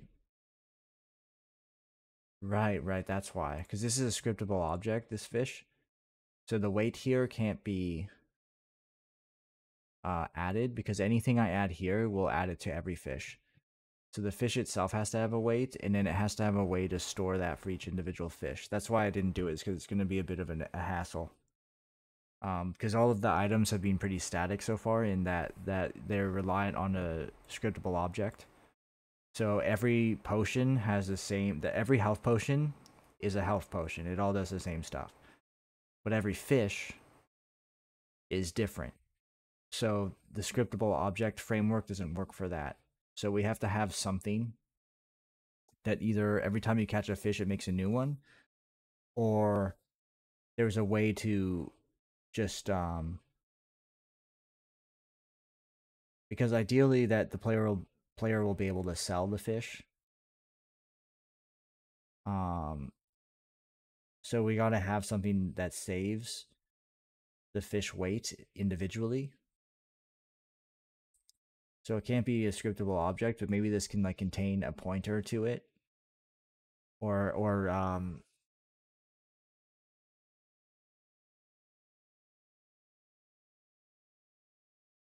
yeah, this is going to be a problem because ideally the weight would be different because it's funner if the fish have different sizes and weights, and then you can have a fishing contest. I kind of wanted to have the fisherman because this is Fisherman Sam right over here. This is Fisherman Sam, and this is his wife. And ideally, I would have wanted him to have. He has a fishing stall that's not set up here. I can't remember where it is. It's somewhere in the prefabs, fisherman's, something like this. So when you unpetrify him, the idea is he opens up like a fishing shop, and you can see there's different sized fishes or different color fins. The ones in the water, you can't see them; they're not spawned. They have blue fins. They're not out here. That's the purple one. Pretty sure it's not that one. And the idea was that like you would find him here, and after he's like unpetrified and you rescue his wife or something, he has like a little, like he'll buy your fish from you. And then so if you have different weighted fish, you catch something that's like 15 pounds, um, it's worth more. Now I'm saying like there is a solution. I'm also kind of talking out loud here, right? I'm thinking through it as I talk. Uh, we could have just like instead of just fish, consumable item, we could have I don't know what I call this fish yet. Just like basic fish, like it could be called bluefin. It's not tuna. Bluefin tuna is huge. Like bluefin. Oh no, I have a name for it. It's Hermes fish. The blue Hermes fish. We could say blue Hermes fish. We could take this, multiply it. Blue Hermes fish. And we could say 10 pound, right? And then we could multiply this and have one that says blue Hermes fish 13 pound. And just have a lot of different fish items. And then it's just random which one they have. And depending on their scale, depends on what item they have. That could be kind of annoying because then we're gonna have like like if there's one fish and then a bunch of different colored ones like those other fins, those will obviously be like pink Hermes and whatever Hermes fish. And then we have these ones over here, which I don't think there's much color variation for these guys. The lobster, the island fish, this fish. Let me go to prefab, select asset. Yeah, these fish are from the meat pack. I can't remember who made this. But they have it's just like a pack of fish, and you have the head, the body, and the separated thing, and the catfish. Kind of dark, kind of dark to have that in the. Oh, you guys can't see. Oh, my apologies. I always forget. I mean, I remember, but I always forget. We have the fish head. I mean, you can kind of see it over here, but this is way better. You see, right? So we have all these different meat pack things. So the player, like this is dark, is what I was saying. It's maybe not great for the game. We have all these different types of fish, and then we have the island fish, which I think is just one color, but we can make our own colors for it too. Yeah, island fish. Then we have the lobster, which there's only one version of this as well. It's in the delicious foodstuffs, which I believe the meat people made the same thing. Where is it? See, they also have the same fish over here, but it's all cooked now. We could use this as a red fish and just say it's not cooked. So we have a couple fish. We can also switch the assets ourselves. Where's the lobster, though? There's the lobster. And then there's the catfish, which we just saw. But there's the raw, the cooked version, the frozen. There's an ice one. So in these snow areas, we're going to have like the ice, the frozen one. It just won't be frozen. It'll just be referred to as the ice catfish. Oh, I guess we also have this one. I should bring these out so we can actually have like so I have a good reference point. I don't think there's any like frozen lobsters. We could always change the texture and make one. There's the cooked. And there's also the burnt. Which we have a volcano area, so we could just say like these are different catfish. Or we could add cooking to the game. Like that's always an option.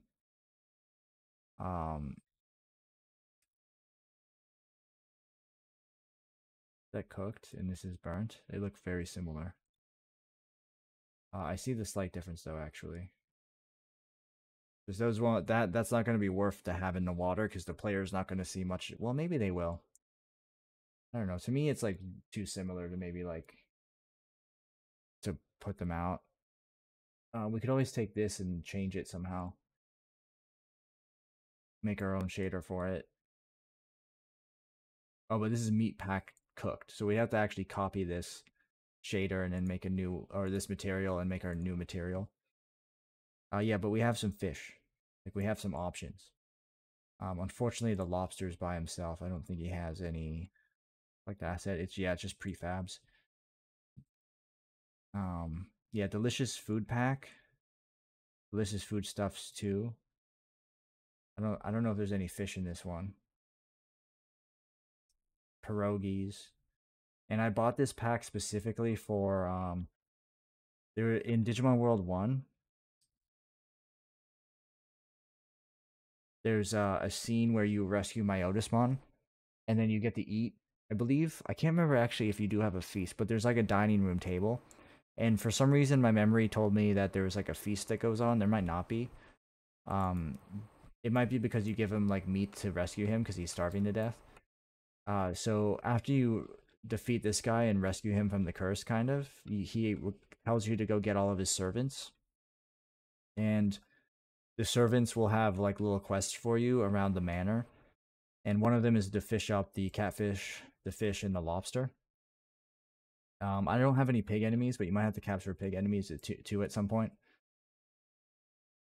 and like pick fruit perhaps. Like there's going to be a couple quests, and then he asks you to join the table as his guest of honor, and they all have one last feast until they go to the afterlife, and then you get access to the hidden ish. I mean, very hidden, right? Like um, so I might have it like be like a key door or something that you have to open with a key, and that leads to the caved temple. I might switch some of this because I'm not sure I like how this works or how it looks. Rather, I was kind of wanted it to be more like there was a stairwell down to the basement or an elevator rather than just like a hidden room like this. So I might switch that in the future. Um, there's a few different floors. The mansion. I know this is kind of a tangent, but the mansion itself, some of these doors are locked, and you have to go and open up these drawers. And inside there's a wrong one. Hold on. Maybe it's this one. Okay, there's a key inside of them. This one should be closed though, and then that allows you to open up the other doors. And I'm trying to make the. It's not fully done yet, but I'm trying to make the abandoned mansion um, like a puzzle thing where you go around and you talk to some of the NPCs. You fight some things like mimic chests and um, skeletons and wizard eyeball things, I guess, and these things which are like little doll enemies that are enchanted or some stuff like that. It's still getting it's a work in progress, and it's all to get this hat to happen so you can access the dungeon, because the lore is at the moment it might get rewritten. That this mansion used to be related to the warlock in some way, and they were trying to get into this alchemist temple that was placed in the earth, and they built this whole thing around it, and then they've been trying to get in, something like that. I have it in my notes. I might have to refresh myself on it, but I'm pretty sure that's what I wrote. Anyways, so we have solved the fishing distance and the fish um, diving under the ground. Just writing that down and crossing it off. So that's the fishing pretty much. Like the only other bug I can think of is when it gets too close to the dock. They seem to swim off in another direction. They start to swim like or horizontally. But that's not like a huge issue. Um, yeah, I don't know if we'll do the cooked and burnt catfish for the type of fish you can get, but we'll probably have the frozen variants and also these raw ones, which maybe we'll just call them the scaleless versions or the smooth versions. I don't know. We can also try to switch his texture to something like this. Um, we just have to open up the meat pack raw texture, find where he is. He's over here, and just like switch his colors with while not changing these ones. Or we can all well, it's gonna be its own like texture, right? We can also hold on. We can grab his material. Where do I meat pack raw? And we can say raw altered. And in this one, we can get this guy. Control D. Prefab unpack completely. Call him catfish. Catfish altered. And we can try to which one is it? This one? Yeah, it's that one. We switch out his default material and take the shader here. And we could do something like that. And that just kind of makes him a little like, what would we go for, like gray? That makes like his own little like non-pink state. Oh, sorry, I should have. Oh, right. Okay, never mind. I was like, why did I do that? I thought I duplicated him. I'm so tired. Like I can't keep track of what I'm doing. I guess. Um, this is the altered one. Okay, jeez, Louise. So we can make it like that. Make it metallic if we want. Increase the smoothness. Maybe not. We could have metal fish. Full metallic, no smoothness or some smoothness. They just reflect a bit differently. We can have stuff like that. But we could make it green if we wanted. Like any color we really want. I don't know what color catfish are in real life. I think they're like a gray. Um, so yeah, there we go. We can have a catfish just like that.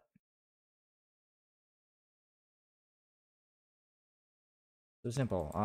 Yeah, that's the nice thing about like materials and asset packs. You can kind of just like I have a goblin test. They've been hiding in plain sight. I can grab all of them here and turn them back on.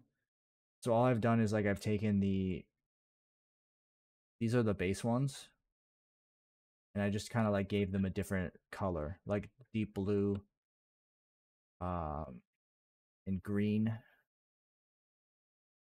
just to try to change them. These are the defaults, I'm pretty sure. Yeah, Venom Gray, because we have two different, or sorry, three different goblin variants. We have the ice ones, which are the snow goblins, in at least in our game, and then there's the purple venom ones, which are the jungle ones, and then we have sorry, the venom is the type he is. It's just there's gray, purple, and blue. So we're gonna have desert goblins, jungle goblins, and snow goblins, and then I was thinking because there's like four areas, it might have something like forest goblins or something. I'm not sure though. I have not decided. Okay, we'll turn that off. Okay, so that's the fishing fix. I'm kind of just rambling because I'm very tired. I don't feel like doing too much programming. So sorry if this is kind of like a weird one. Let's see, the wasp respawn timeline flicker.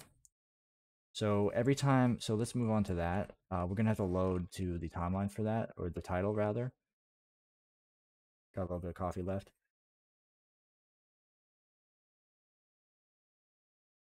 So when we load in here,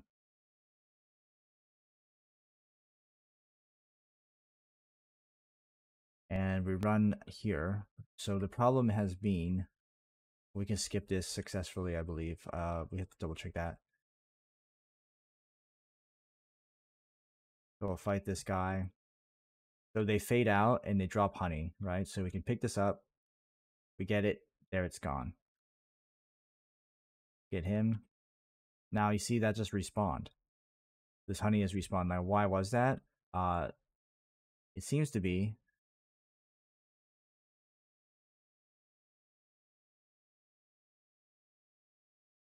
related to killing another one, but I think I thought it was maybe because the way the respawn system works is there's a timer and a distance. If the character is X amount of distance away, and see when we play timelines, they flicker in and then it respawns their stuff. But the respawn system works like this: if you are X distance away, and in fact I can pop this right up, level manager, enemy respawn manager. If you are let me drag my face back down.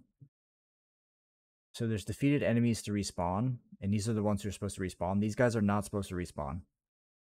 I can post something on the side, kind of inspired by the fishing. Might not be what you are going for. I can't accept links in this. Do you have a YouTube channel that you can send me? Or like, is there a title I can search up? Anyways, real quick, the global spawn interval and their spawn distance. Once the timer goes to 60 and then you're 20 units away, as long as your camera is not looking at them, they'll respawn. These guys won't because they don't have the respawnable flag.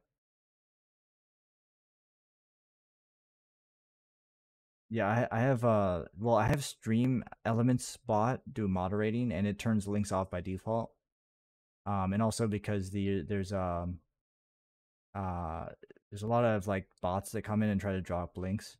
Link looks nefarious, but that's push. Yeah, for me it just comes up as like asterisks. Push? What is push? I think I've heard someone say that before. Push. Is that actually a thing? Push. A quick way to share screenshots.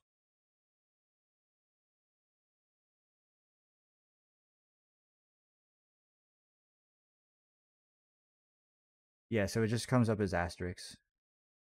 I Is there any way to search on push? I've never used push before. Like if I put push and then your username, does that like show up with the item? I mean, I don't know. I've never used it. I'm just gonna open Respawn Manager. No, it's just a small file share. Oh, okay. Damn.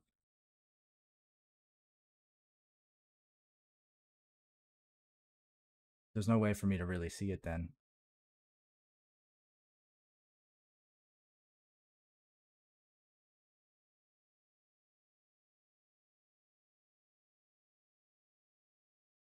Here, can you post the link and then put a space between the thing? Yeah, if you don't mind, I'll try to get it that way. I'll just like copy it in.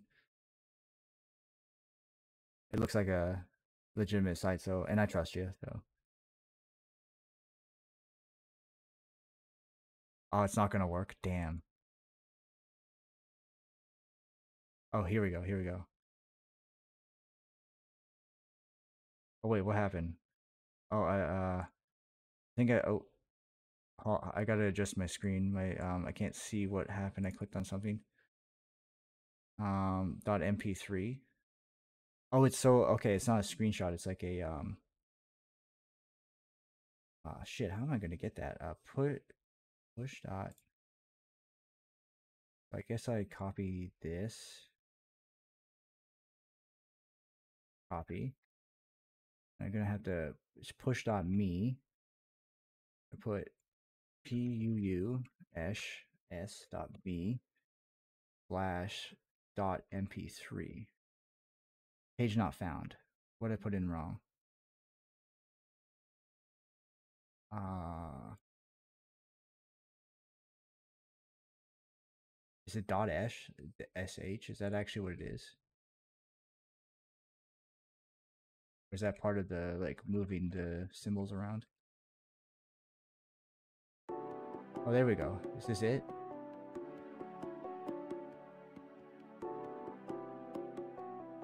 Oh, did you just compose that right now? That's pretty cool.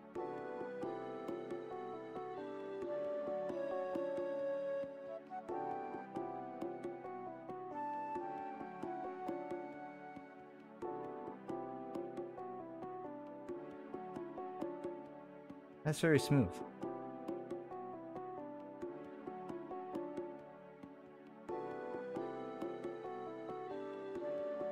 I think that should be playing through the stream.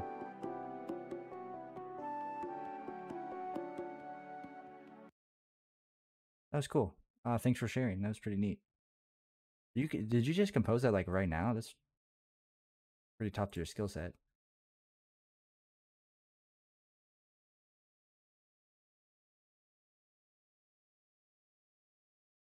Damn, that was pretty good. It's pretty top tier.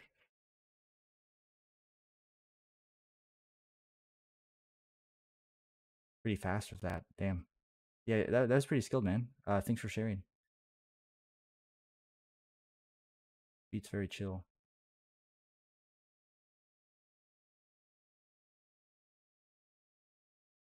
I like the PS1 sound. Yeah, yeah, the PS1s have good sounds at it. Yeah, very PS1. I think that was the advantage the PS1 had on the other consoles. Is something like the sound card or rather like the reason they used CDs was something to do with the sound card, it, something like that. They just had a bigger range of like sounds, and yeah, it worked really well for them. Let's see. I have to figure out why enemy player distance check is down here. So I think what might be happening is it might be losing reference to the player, or it's no, because it's not respawning them.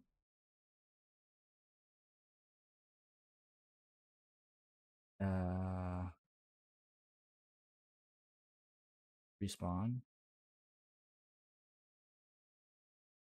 Here, I want to run this again. And I'm going to see, because this actually shouldn't be getting called at all. So it might be in the character manager.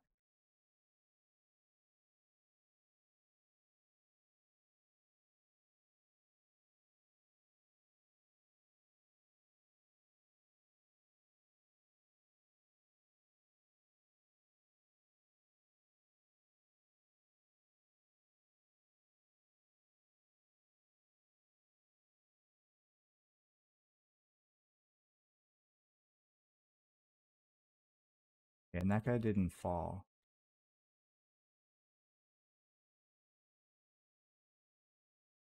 Okay, so I'm going to check the mailbox while not facing it. And they did flicker in. So it's not related to the enemy respawn manager. It's related to the mailbox.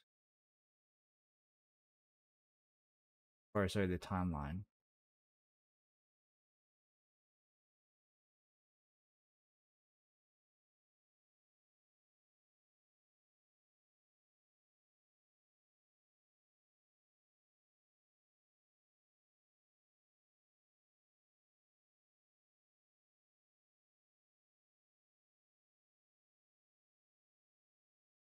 So it must be related to the pause and alert.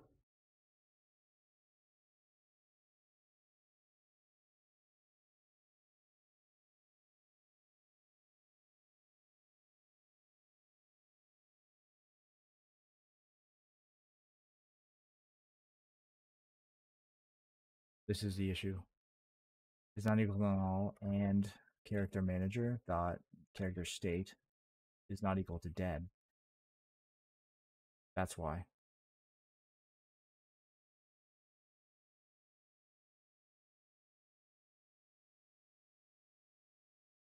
Yeah, we have that over here as well. So what was happening is it was turning them back to neutral, and then it was spawning them.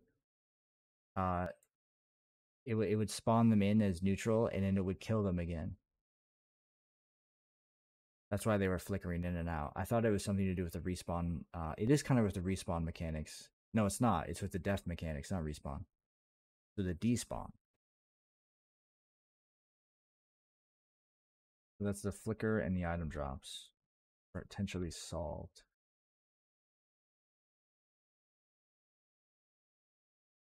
Oh, and if I hit the skip button, it sometimes leaves the mailbox up or the dialog box. That's got to be fixed.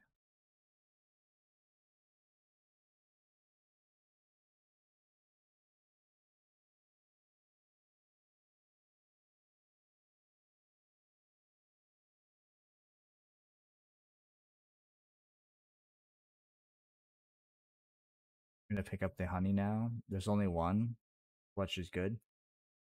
That means that they didn't spawn another one when the cutscene played. So we'll pick them all up, and we'll use the mailbox, and we're good. Okay, that solved that.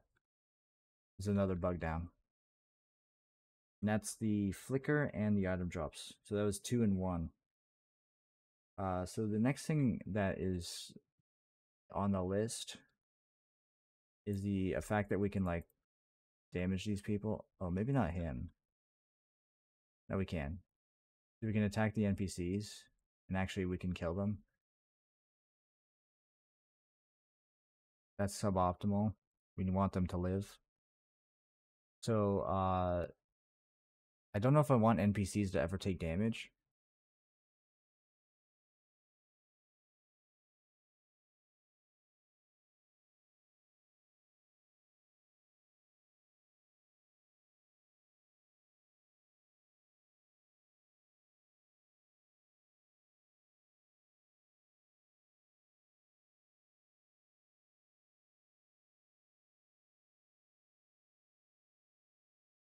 But I could just say like if NPC, if character state is not equal to dead and it's not equal to NPC.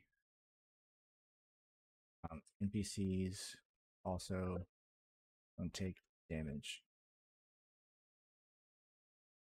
I also have is important, so I could say if they're an important NPC, they can't die or take damage. Um,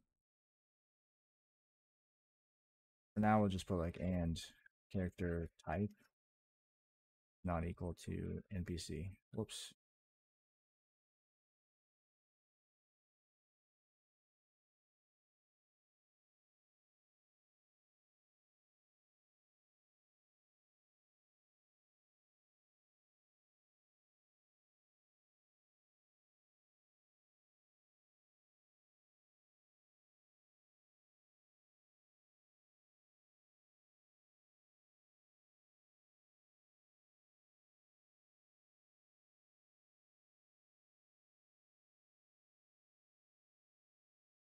Skip the cutscene again.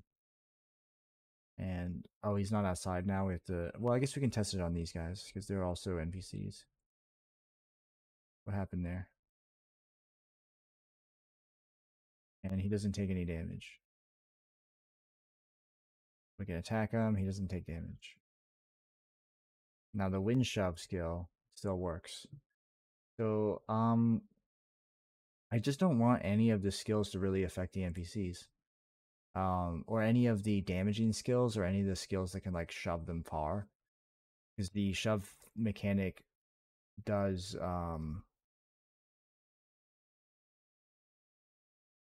it does like it does damage when they hit something. And we don't really want that. So we're gonna just be like if do I have access to the character controller? No. If we're just gonna say something like if get component character handler dot character type is equal to character type NPC. We're just gonna say return. We're just not allowed to apply force to NPCs right now. And later we might change that. We might make it so that it just doesn't go off. Or sorry, it just doesn't do damage. We can remove its ability to do damage if it's an NPC. And then if they're a nav mesh obstacle, I think we can have it move them because I think that's why they're glitching out. So we'll do this. Skip the cutscene, and in fact, I'm gonna just go kill these wasps and see what happens.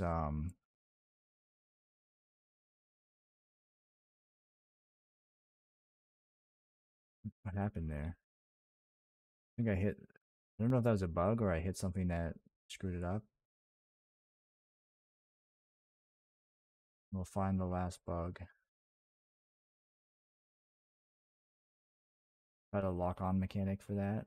It works. Okay, so he's out there. So I'm gonna try to wind shove him. I'm also gonna try because he's not petrified, so it should work the same. But we'll try to hit him with fire as well. Nothing. Okay, he doesn't get shoved either. And it might have been that like if we shoved him as he is, it might not have been an issue. And my mouse is. I need the mouse lock the mouse in at some point and then unlock it when casting mode.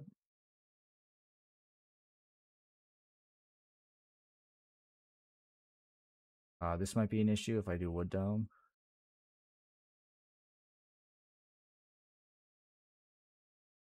Uh, yeah, it doesn't. Okay, it doesn't hit him. That's good. I'm gonna try it on this guy.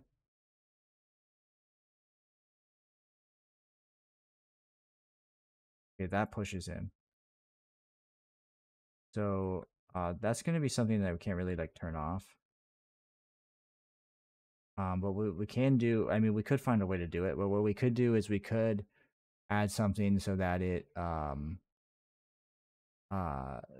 or we could just make them idle at waypoint again, so they just move back to where they were. Or we could just do the thing where we have multiple collision layers, and we just have, it only interact with enemies and projectiles, and it just ignores collisions with, characters.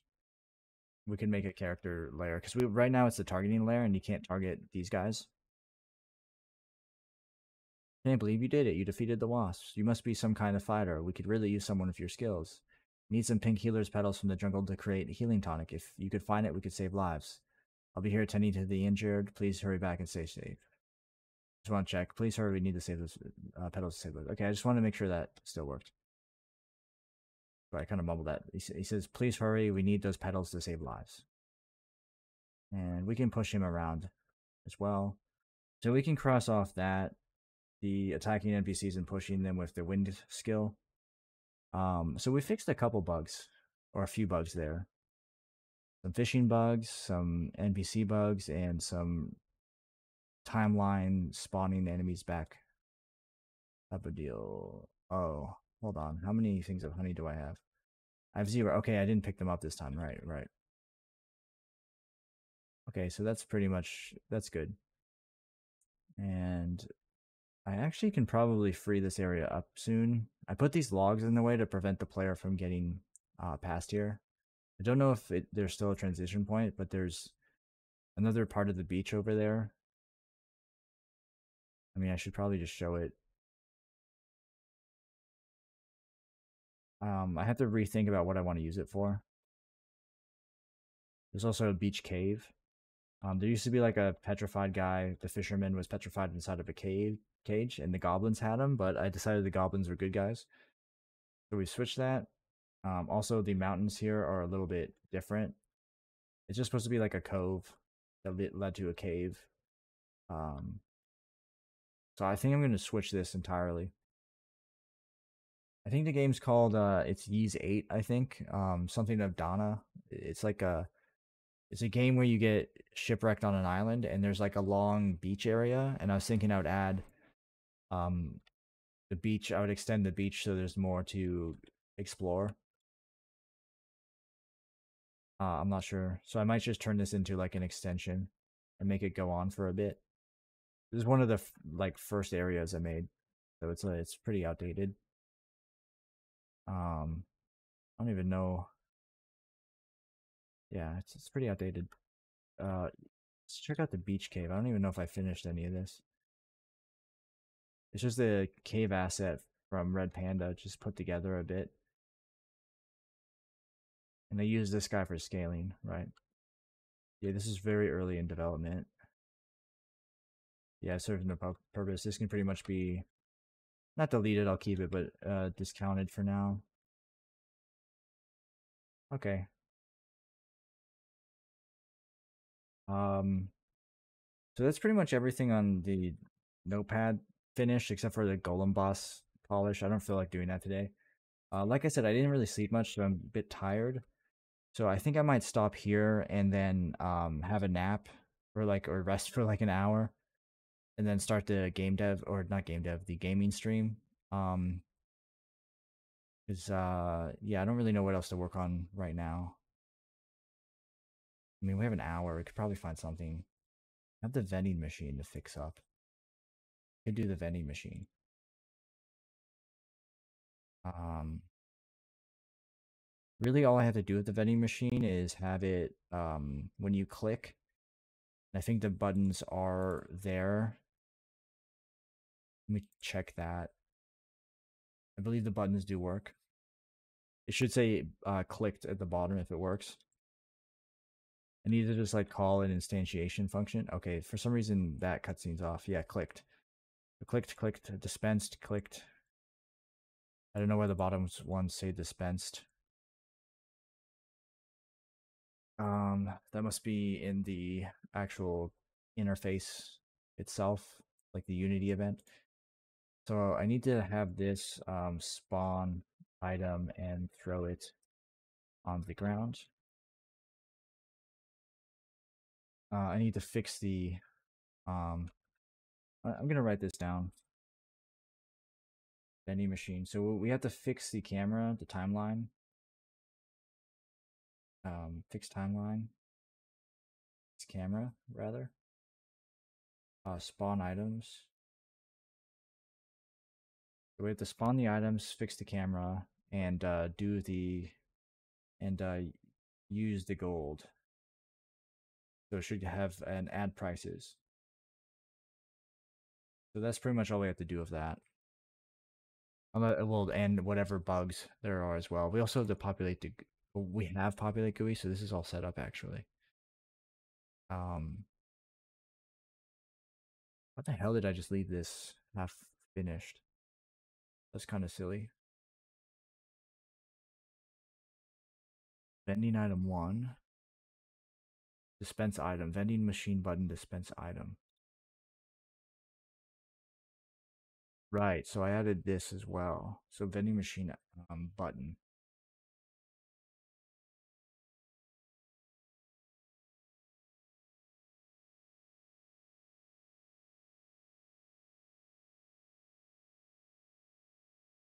We have a few things we can add or work with here. So this might be obsolete or like not used, and then we might just use this dispense item. I'm not sure what has. So if I run this and populate it, I just need to see like what has the So this has the item data.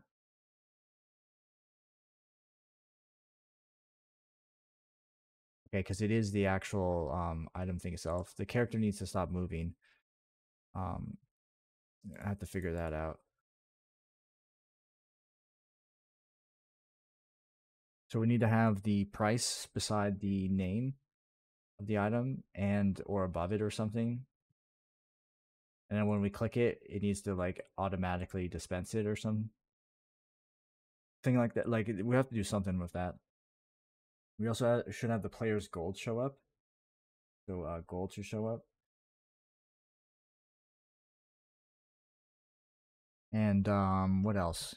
Oh, the lighting. The lighting of the texture is off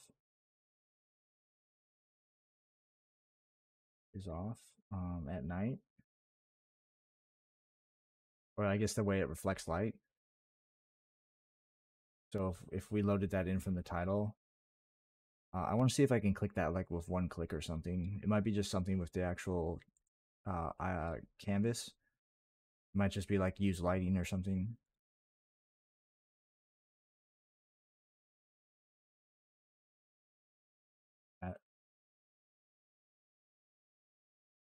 We'll grab the level manager, day cycle, throw it at the ends. Yeah, see, it's too bright.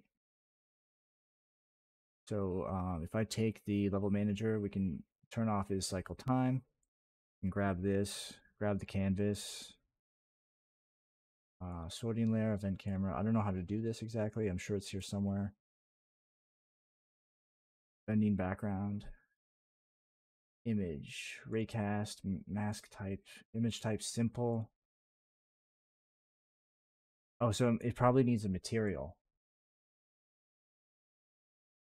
So I bet you if we add like a material, it'll respond to the light. That's probably 100% what it needs. So we'll have to figure that out at some other point. We might also be able to like change the color, something like that.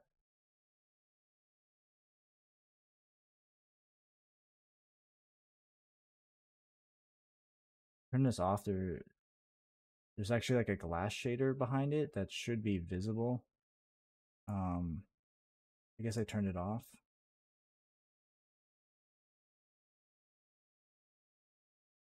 I don't know why it's not working. Oh well.